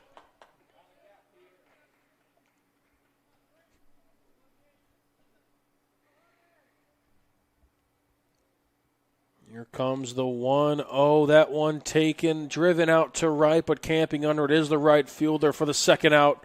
Runners do not advance as that throw gets in pretty quickly. Nice play out there by Redmond, who has been tested at the 9 spot. Yes, he's had a few go out there to him.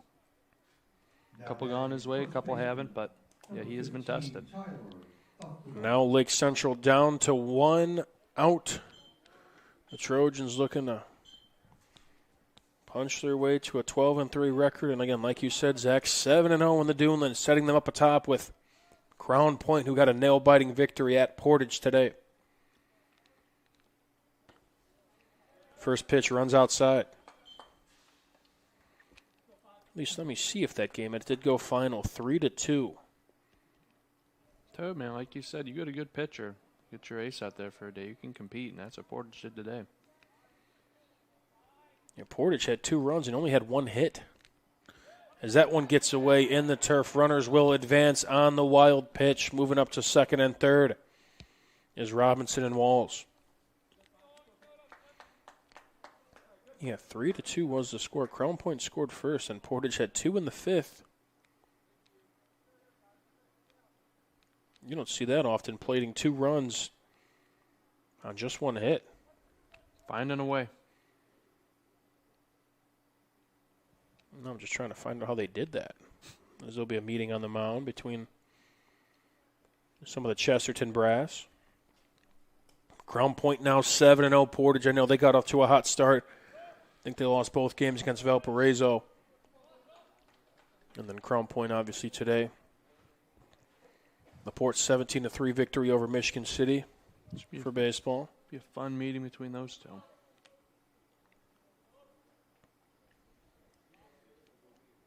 I believe that's all I got final.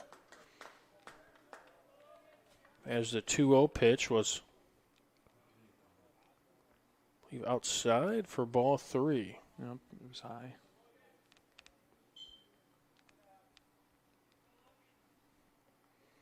That one inside, he'll take his base for ball 4. I believe that actually hit him. For those keeping score at home. Caught him on the ankle. So Thuffadal will take his base. Loading things up for the right fielder, Brower. And we'll make a pitching change with 2 down, bases loaded. So Zach and I will step aside potentially one last time, and we'll be back here to give you a new name and number here on the Region Sports Network, the only game in town. Thinking about what to do after high school? Consider a career with Boilermakers Local 374. As a Boilermaker apprentice, you'll earn while you learn. We offer excellent wages and benefits, and as part of our no-cost hands-on apprenticeship program, you'll learn from the best in state-of-the-art training centers and on the job. Become a union Boilermaker and get on your way to a great career. Find out more, visit www.local374.org or call 219-845-1000. Four Seasons Mechanical proudly serves Northwest Indiana, providing quality, reasonably priced, reliable service. With a quality and comfort guarantee, the professionals at Four Seasons Mechanical offer a wide range of services in heating, ventilation, and air conditioning. Whether it's residential or commercial, Four Seasons Mechanical is there 24/7. To find out more, the website is fourseasonsmechanical.com or give them a call at 219-756-7020. Four Seasons Mechanical, your indoor air quality specialists. Well,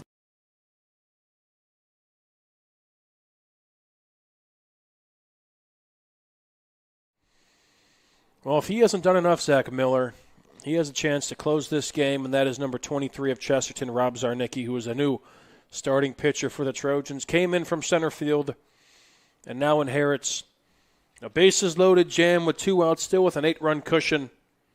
But Zarnicki's had a couple appearances thus far on the mound, and I guess we're excited to see his most recent run here tonight. I don't mean to sound like a conspiracy theorist here, Mike DeWan, but I don't know. I think they may have been tuning into the broadcast in the dugout, and they heard that he may not be a guarantee for our Crowd Lantern Man superhero of the game. So coach said, you know what? Let's seal it for him. Get him to close the game out for us. He's no slouch either. 4 2/3 innings pitched, 9 punch-outs to only 4 walks, surrendered only 1 hit, and 0 earned runs, or 0 runs, period. Zarnicki's first pitch outside, that one going to the right fielder, Brower. Zarnicki wasting no time. The 1-0, that's low. Zarnicki again had a huge hit. Just a great day at the plate. Now a chance to shut the door. The 2-0, that's high. So quickly behind. And you take his time here. He's moving quick. Maybe a little too quick. The 3-0, that one's in there for strike 1. Auto take from Brower.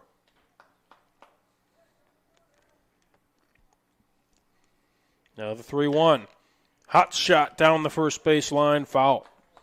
Worked its way back. Bases loaded, 3-2, 2 outs. Runners will be on the move.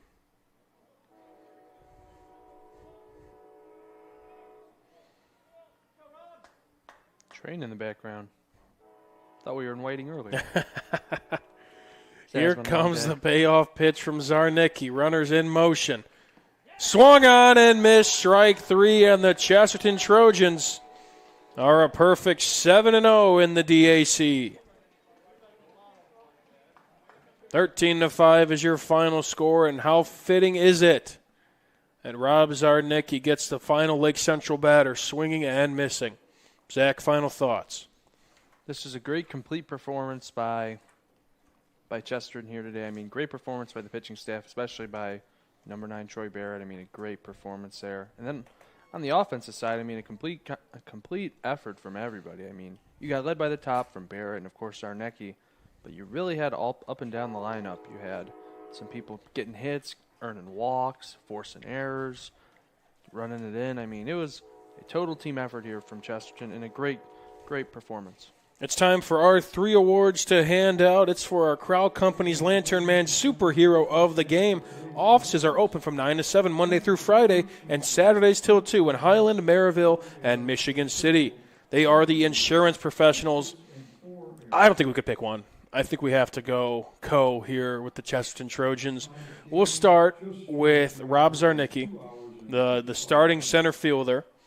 We'll take a look here. Flew out in the first, reached base via walk, and a stolen base in the second, and had 3 hits. Came around to score, I believe, only once. Got on base, so I believe that will make it a 3 and 4 day at the plate, and also drew 2 walks.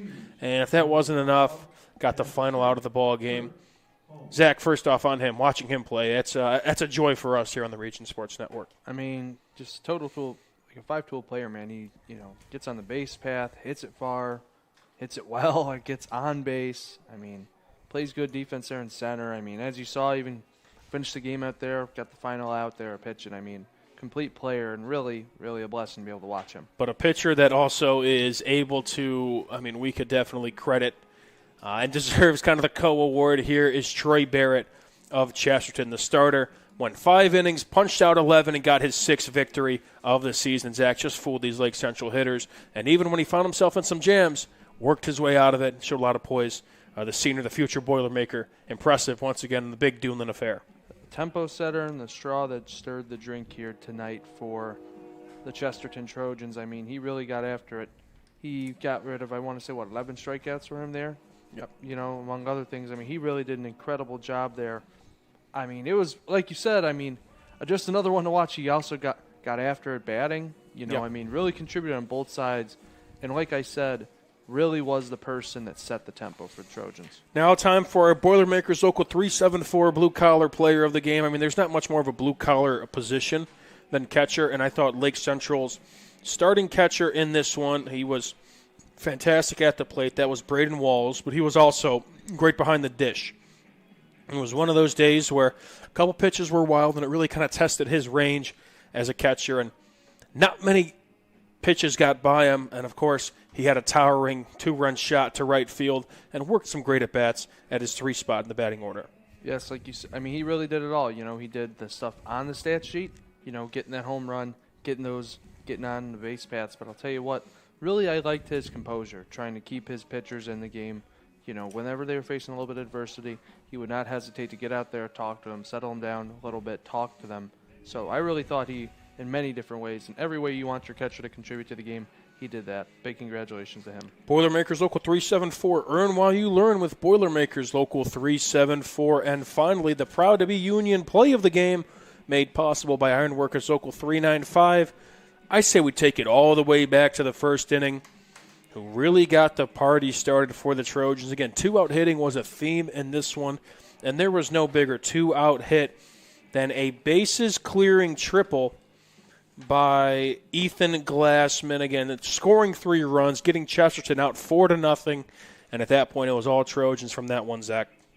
I'll tell you what, we're moving it back 3.5 hours ago there at the beginning of the game. It's hard to think it was that long ago. But like you said, really, that was the one that got the momentum, got the ball rolling for them early on to set the example of getting down, but battling back, making huge play with down 2 outs. These two teams will do battle tomorrow. That game of Quiet Cast, a variation of some sort, will be on the Region Sports Network tomorrow.